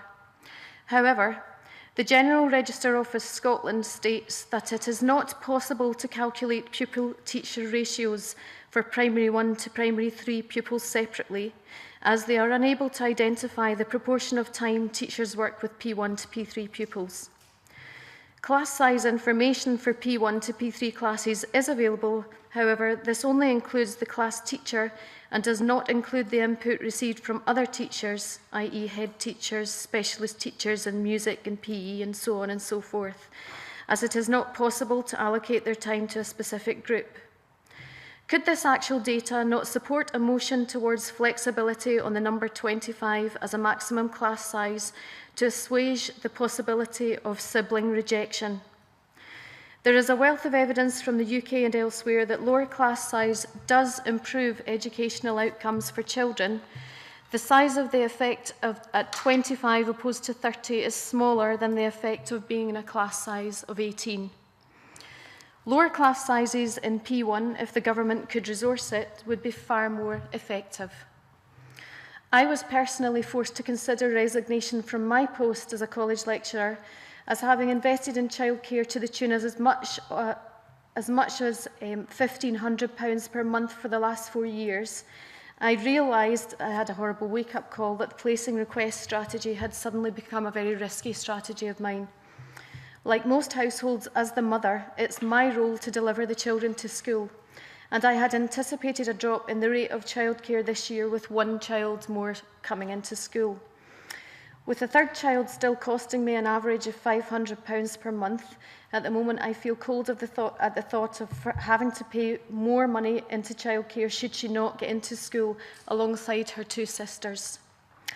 I represent a significant investment of public money with the years I've spent at college and university and in further education which have been invested in me. As a college employee, thousands more have been invested in me in CPD and training, and then I feel as though if this last child does not get in, I'm going to have to draw the line and say no more. I cannot be alone in this situation. To summarise then, the number 25 as a maximum limit for P1 is restricting choice for parents and forcing children into separation. The practicalities of 5-year-olds being managed into separate school is creating an enormous struggle on the ground for parents. Stressed parents result in stressed children, resulting in a negative learning experience. Flexibility on the number 25 can be supported with sustainable, improved contracts for probationers and investment in ICT and greater use of composite classes to significantly improve the parent-teacher ratio. Any parent would rather see any 5-year-old happily settled into a class of 26 than forced into a separate school. Thank you very much for your submission. I should also have welcomed Lynn Connor and say please feel free to intervene at any time if you wish to put a question or just a point. I've got a couple of questions then I'll throw them to my colleagues. According to the Scottish Government information that I was given, and you did mention some stats earlier on, in 2012 most Primary 1 children were in classes between 21 and 25 pupils. Do you object to that particular layout of numbers that we currently put forward? I object where it squeezes children out who otherwise before then would have managed to get a place. There's been an increase in the birth rate in 2008, which has caused this situation. There's also been an increase in the migrating population into Scotland. A further something like 43,000 people of between the ages of 16 and 34 have come to Scotland between July 2010 and 2011. So I only see another problem for the future. The volume of Primary 1 pupils has increased and the schools have not kept up. And to sort of follow on from that, again looking at the statistics in Scotland, however, 3 local authorities actually do have an average P1 of between 1 and 18. So effectively you've got a postcode lottery, which is something this committee sees a lot in various other spheres. Do you agree that that is a bit of a lottery in the sense of some authorities have it and some don't? I agree that it is, yes. Lynn Connor? Yes, definitely. That's what I'm in just now. My daughter goes to a school at East Renfrewshire Council, and I placed an request my son to go and he didn't get in, so I'm now going between 2 schools in the morning, and it's ridiculous. It's an absolute nightmare. You're talking about stressed parents and stressed kids. Well, that's what I am completely. Thank you for that. I'll bring in my colleagues. Chair Brodie. Thank you, Convener. These things, as you say, because of various other factors, sometimes take time to implement, and I don't wish to defend my government, but clearly in 2006 we had 32.9% of pupils in classes of 26 or more, which has dropped to 0.9%, and we had 15.9% in 2006 of classes 1 to 18, which has now risen to 27.7%. Do you think things are moving in that direction? I mean, clearly you want to see another nudge, but do you get a feeling that they're moving in the right direction? Class size may be moving in the right direction, but a percentage means nothing to a 5-year-old who is not allowed to attend school with their bigger brother or sister. So is the issue, the real issue of the petition, the placing of siblings? Yes, it is. In essence, it's the sibling right to attend the same school as the bigger brother or sister. I can't imagine the government performing a significant U-turn on the number 25 publicly, which is why... The objective is to get down to 18 as soon as we can. In fact, the figures that are presented indicate that that's happening, maybe not as fast as we would like. I'm just trying to get the real rationale behind the petition, which seems to be, and understandably, the placing of siblings in the impact that might have on sibling attendance. I certainly would say that siblings are the motivation for the petition, yes. Thank you. Other colleagues wish to come in? John Wilson. Thank you, Convener. Good morning. As a parent who did use the placement request system for my daughter when she went into education due to economic and other circumstances, childcare issues, I know some issues arise regarding placement requests, particularly over what is perceived as a lottery when you make a placement request, because the priority the local authorities have got to apply is the catchment area first and foremost, and then we'll consider placement requests beyond the catchment numbers. The issue that's been brought before us, Convener, in terms of this petition is not just the issue about a placement request, it's about a placement request that favours an applicant who has children already at that school and could potentially lead to detriment of the people or children living within the catchment area. I'd ask the petitioner, the issue about, you made a couple of statements in your written submission about let's play around with the number 25, because that's the maximum that Scottish Government are attempting to do. And you've given an example in Glasgow, where the catchment for a school is 50 children, which gives 2 classes of 25. You've suggested then going potentially for 3 classes of 19 because of the 7 placement requests that were rejected. Do you think it's fair? And the other issue you raised was, well, why don't we just go over 25, because 25 is an arbitrary number. It doesn't make any difference to the children how they're being taught.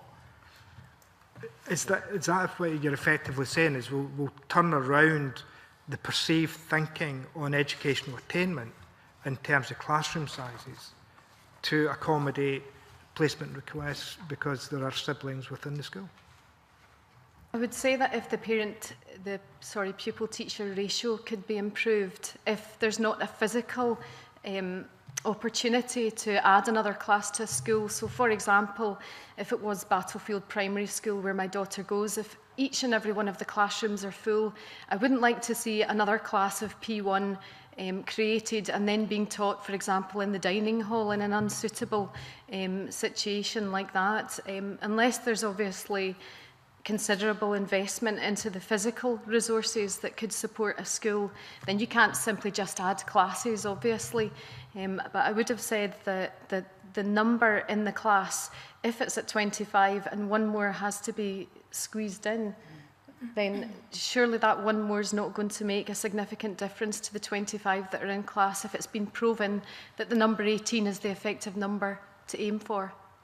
Convener, the issue that I'm raising is that classroom size, that 26, will be the size of the class, or should be the size of the class, throughout the primary education until they get to high school. I'm going to ask this question because it's in my mind that I need to ask it. The catchment area for where you live, what is the school roles in that area? Because the impact of placement requests could mean that you actually end up with a school roll falling dramatically and the local authority deciding, as in Glasgow's case, to close primary schools because there isn't an uptake or demand within the catchment area for that school. So could you, is it the catchment in terms for your school that you should send your children to? Is that oversubscribed? Is it undersubscribed? Do you know what the classroom sizes are like? The school that I should send my children the to. Catchment, the designated catchment school. Yep, yeah, my designated catchment school. My catchment school is in Dalry, which is in North Ayrshire. However, I work on the south side of Glasgow, so it's impossible for me to drop my children off at school and then get to work and get back home in time. It was always our intention to move house and to be closer to work by the time my children started school. However, given the current economic climate, that's impossible. So I have been in the primary school in Dalry. It's a new build. It's a beautiful school and it has an excellent HMI report. However, it's not physically possible for me to school my children there without obviously missing out on dropping them off at school, not being able to pick them up and not being able to complete their homework, etc. with them. So I don't know what the uptake is in the local school. As I said, Convener, clearly this is more than just about classroom sizes, about economic circumstances that the petitioner finds herself in relation to maintaining their economic status.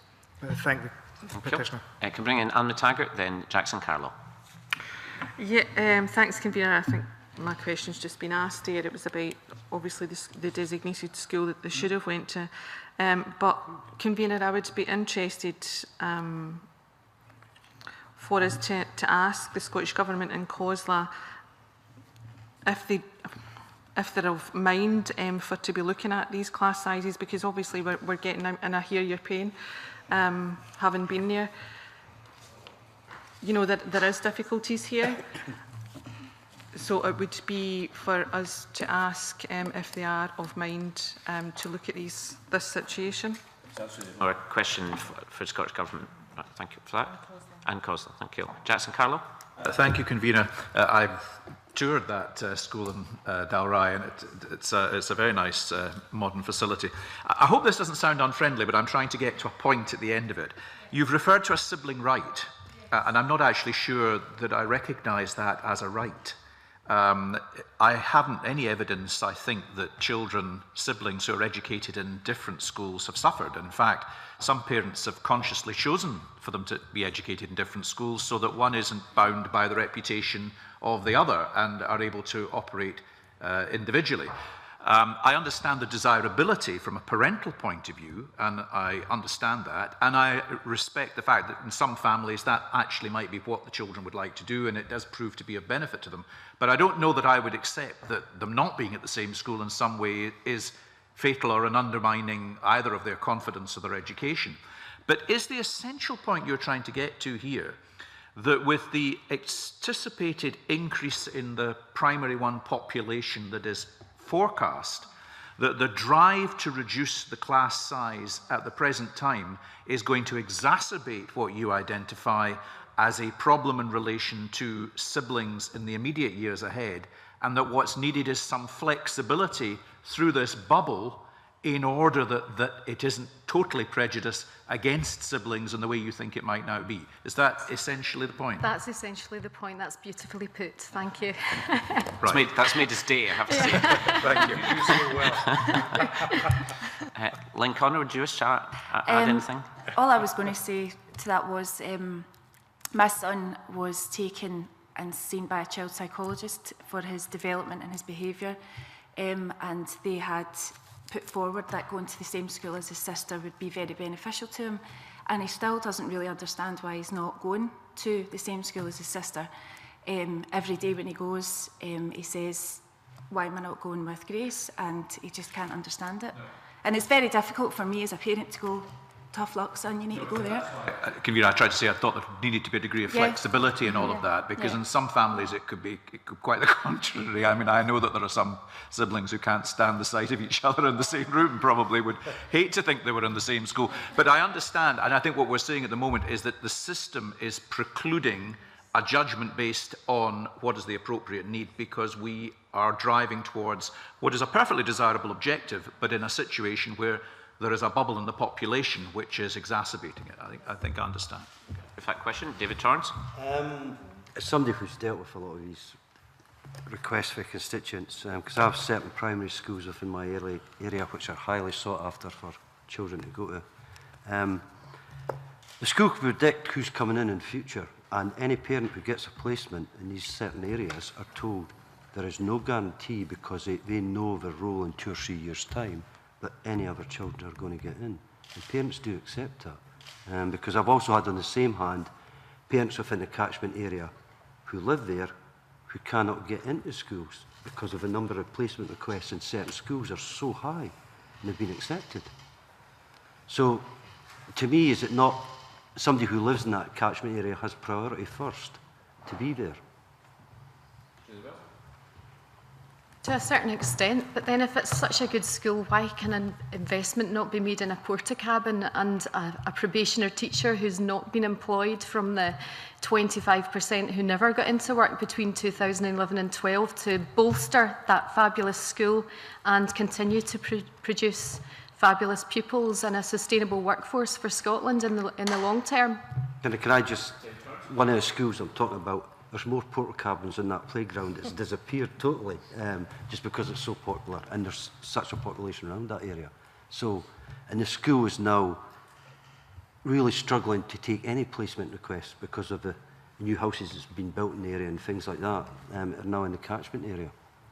And there's a real sort of strife between parents who are now trying to get in, living in the area, and people who have siblings already there and wanting their second child there. I wonder why the council planners haven't taken that into consideration in allowing the houses to be built, the family homes, which clearly will house more primary pupils that would then be in the catchment area of the school. It doesn't make any sense if the school hasn't kept up. Most of the primary schools in Kirkcaldy are under 60% occupancy. There is a lot of primary schools in the areas who, because of placement requests of people not living in the area anymore, are well under. It's just, I could see where you're coming from. I've had to, both arguments I've had to try and take up, but just now in certain areas there's real strife from parents who live in the area and want their children to go. I'm bringing Angus MacDonald. Thanks, Convener. Good morning. You seem to suggest in your submission that there's a fairly simple solution to the problem regarding displacement of siblings with regard to areas of high growth, such as my area, Falkirk District, but we see in the report that we've also got areas of high growth in Stirling, Perth and Kinross and East Lothian that are also affected. However, your submission states, could each council not facilitate better planning for sibling requests by requesting information about family members likely to want to join same schools in the future? I would hope that local authorities are already doing that to a degree. However, I'm struck by your personal situation that you've told us about today, and clearly, local authorities couldn't forward plan to take into account a situation such as your own, where you're working in Glasgow and commuting from Ayrshire. So, local authorities can't second guess the situation a few years down the line if there are situations like your own. Just an observation. I mean, in your experience, just in the back of Angus MacDonald's question, where there's a placing request being made from out with the area, obviously, is it purely about the capacity in the school, or is there any informal approach being looked at in terms of saying, well, there's other children of that family at that school? Is that a factor at all? I know it's not necessarily down in the legislation. Not in my experience. I was told I'm in a very enviable position that my daughter got into the school that she's in, and there was no guarantee that my son could get in. And if I wanted my children to go to the same school, I would have to move my daughter. But that's about it. So effectively, there would need to be a change in the regulations so that placing requests, there would be some statutory or some right for siblings to be schooled together. It's effectively what the petition would argue for, if I got understood correctly. Thank you. Do other colleagues wish to ask questions or points to the petitioners? So we now come to the point where we look at the next steps you probably picked up from the previous petition. I think it was Anne McTaggart suggested that we ask the Scottish Government and COSLA for the views on the petition. Would members be agreeable to that course of action? Jackson Carla? Well, specifically, I note there's reference to government response in March, in which they said that there would be a consultation on class sizes, and I think it would be useful to write to the Cabinet Secretary in the context of the population bubble over a specific period of time, and how that might be accommodated in any consultation or strategy going forward, because this is clearly not a situation in the long term that requires additional building. It's a situation which in the immediate term requires to take account of a population bubble, and it'd be interesting to know how the policy sits in the light of that in the areas of the country where it's necessary, and if that consultation will take that into account. Thank you for that. Chip Brodie? Yeah, I mean, basically I agree with what Jackson Carla was saying. However, school building and planning takes time. It's not an immediate reaction. And given the various elements that Ms Wales introduced in terms of immigration, increased immigration, another baby boom, it might be worthwhile asking some of the, I know we're going to talk to COSLA, but also asking some of the city councils how they are actually applying their priorities in terms of, you know, catchment area, sibling representation and things like that, just to see how they're applying that. John Wilson? Commissioner, I would support Chuck Brodie's suggestion that we write to local authorities, because in this briefing we were provided with today, clearly they have given us a range of local authorities from some of the lowest average class size numbers in East Renfrewshire through to some of the other local authorities, such as the one mentioned today, Glasgow.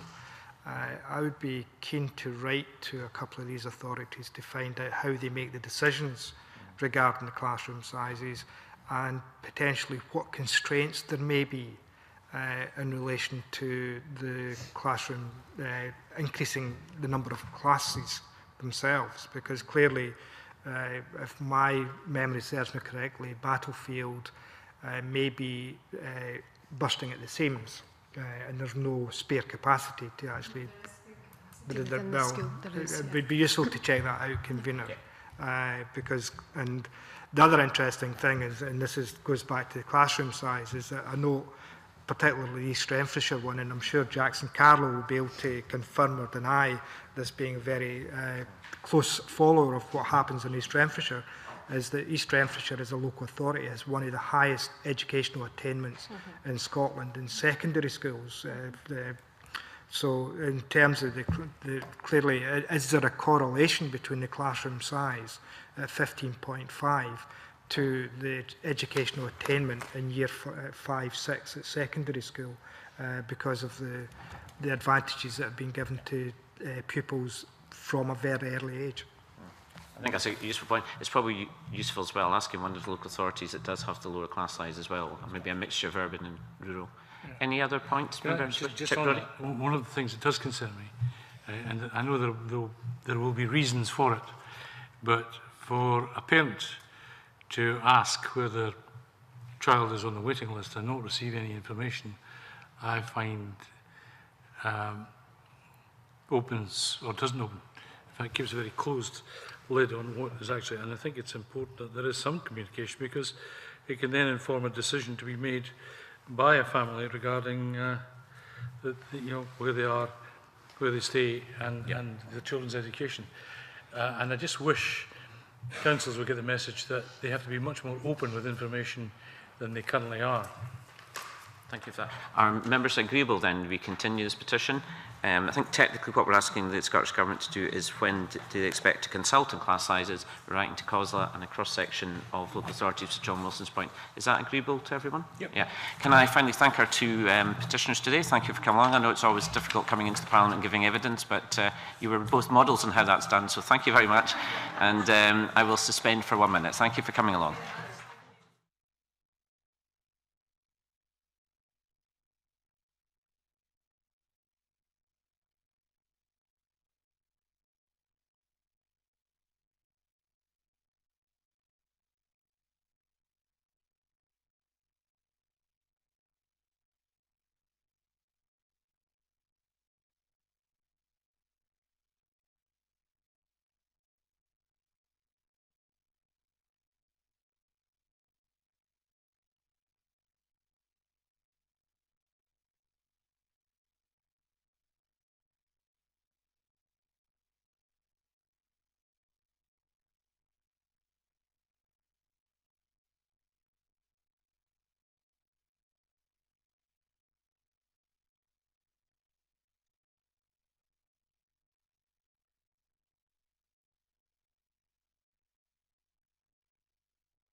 Our committee, it's agenda item 3, consideration new petitions.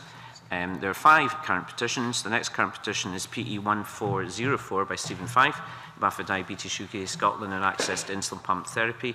Members have note by the clerk and submissions. Again, just for the record, members are aware that I convene the cross-party group and Diabetes UK Scotland act as secretariat, and members know I've had a particular interest in this. Could also draw members' attention to the fact there was some additional papers, I think one from Scottish Government and one from Diabetes UK Scotland. And at the back of Stephen Fife's report, you'll notice there was 4 specific questions that Diabetes UK Scotland were very keen to ask.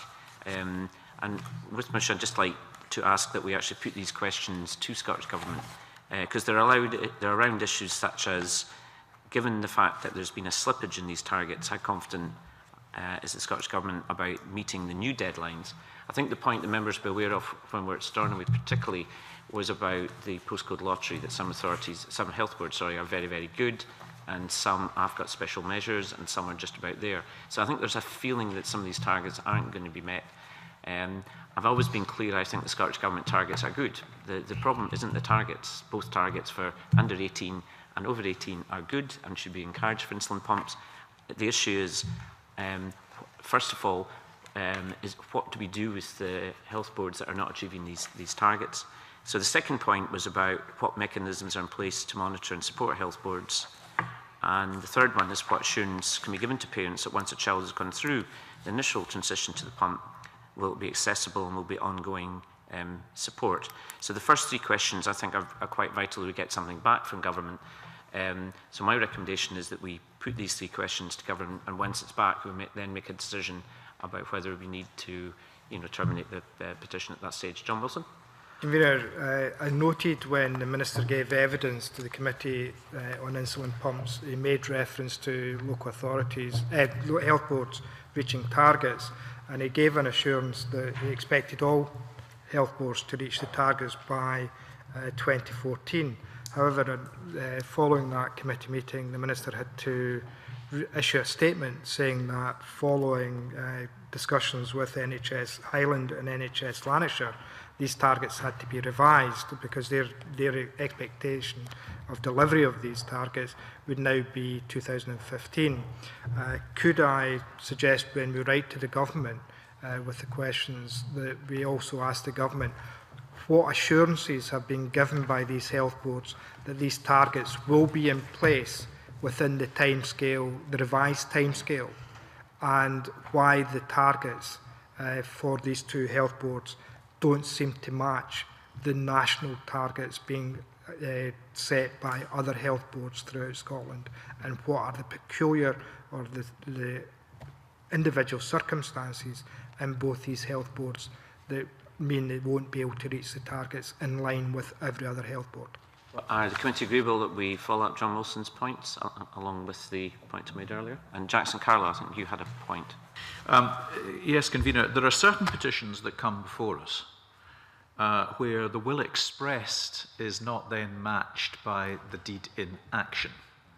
And I think it has been sensible when we've been confronted with those petitions to leave them on the table until we are able to see the evidence of the realisation of the objective. This is one such where I think over a number of years promises have been unfulfilled. The Minister himself, giving evidence, more or less had to say he was waving a big stick. And I think that what we would like to see is the evidence in practice of the outcome arising from that. So I would like to see the petition, and in addition to the other actions suggested, I'd actually like to see this petition remain as an open petition until we are satisfied in this instance that the action has matched the will expressed. I think that's well put again, I might say, and I would certainly agree with Jackson Carl's point. Are members agreeable with that? Sorry, Chip Brodie. Just following on Jackson's point, which is very pertinent, to have the Minister come in here and give a commitment which had been given by NHS Highland and then have to go out and correct that because they said they wouldn't meet that, and then, after some, shall we say, persuasion, they said they would. And then in his latest letter saying that NHS Highland's public comments following my evidence to the committee on the 14th, it appears now to suggest that the board may still be working to a longer trajectory. I'd like to know what the penalties are. I mean, in some of the things we're currently talking about, for people who do not, either mislead the government, mislead us, and are not achieving their commitments. Because clearly, there may be other health authorities, but clearly this one is not taking this seriously. Yeah. The clerk tells me that we've already asked that, and the government response is there isn't any penalties as far as health boards are concerned. But maybe there should be. John Wilson? Could I suggest, following Chuck Brodie's comments, that we ask the government if they would be considering or would bring forward recommendations in relation to penalties that may be applied to health boards or other public agencies who fail to meet the targets as set by an agreement with the government. Is that agreeable? Committee members happy with that? Thank you for that then. So we're agreeing to continue this petition. We're asking the first 3 questions that came from Diabetes UK, and there was and some follow-up questions which John Wilson and Jackson Carroll referred to as well.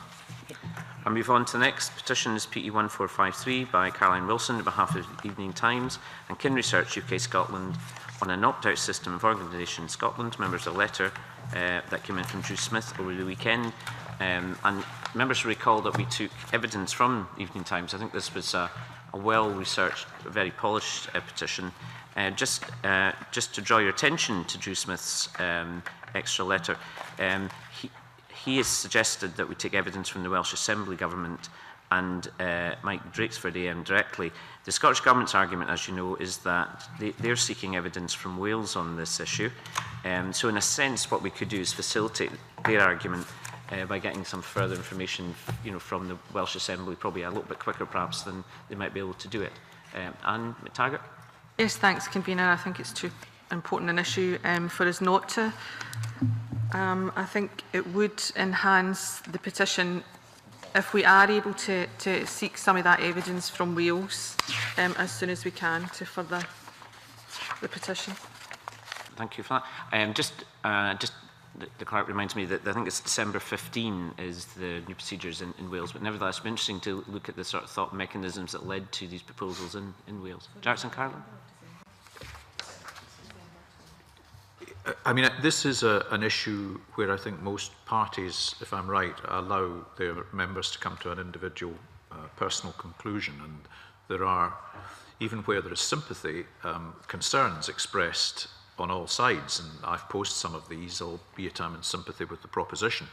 I read Drew Smith's letter with interest. I've got some sympathy with the idea that we might take evidence. What I just wanted to float with members, colleagues in this instance, is, are we the right committee to do that, or is this something we should refer to health and sport to allow those people who deal with these health issues in more detail to take that evidence? And I wasn't clear in my own mind. I thought taking the evidence was sensible, but I wasn't necessarily sure that it was the right action for this committee. I think that's a very reasonable point that Jackson Carroll makes. I mean, the general procedure I think we've adopted as a committee is that we don't automatically refer just because it happened to be education or health or whatever.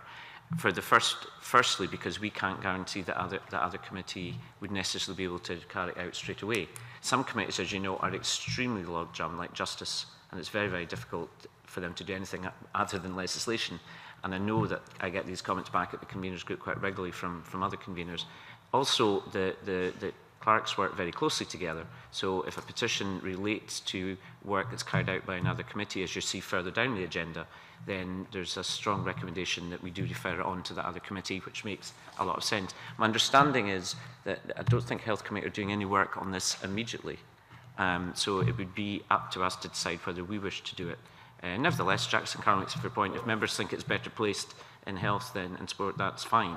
Convener, and I was going to suggest we establish whether or not the Health and Sport Committee, but if that is not likely to be the case, then I am actually minded to see us, whether or not I don't know if we're able to compel another parliament to present itself before us, but I would be minded to see whether they would be prepared to share that evidence with us in a session. Would members be agreeable then that we contact the Welsh Assembly and we invite, he's a minister I think, isn't he, to come along and give evidence before us in a future date? Yep. Is that agreeable? Thank you for that. And moving on to the next petition, it's PE 1477 by Jimmy Ray on behalf of the Throat Cancer Foundation on a gender-neutral HPV vaccination. Members have a note by the clerk and submissions. I note that, unfortunately, this is not uncommon, is there's still some submissions from individuals and organisations pending. I mean, there is an argument we wait until we've got a full picture before making the decision. But again, I throw it to members for comments. Will members be agreeable to wait until we have a full picture of evidence before we decide on it? Is that agreeable? Yes, given that there are outstanding replies due to us, it would only be right to wait until we have sight of these. Thank you for that. Can we move on to the next one then, if that's agreed by the committee? PE 1479 by Andrew Muir on complaints about solicitors. Members have a note by the clerk and the submissions.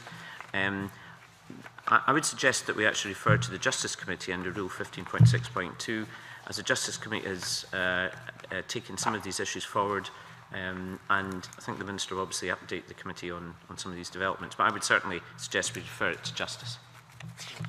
That's agreed.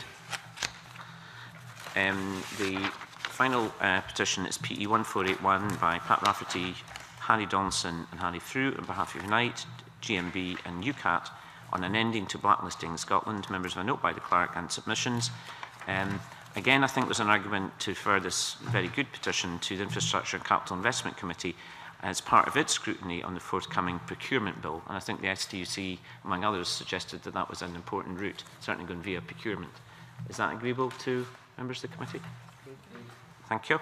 I then, as agreed... I just hope sorry, that any of our colleagues who come along to give evidence and then rush off to the press will before they do that, we'll read the actual report of the committee. Thank Chuck Brewer for his comments. And as agreed at item 1, the committee will now go into private session for the last item of today's agenda, and I'll allow a second for the many people in the gallery to leave.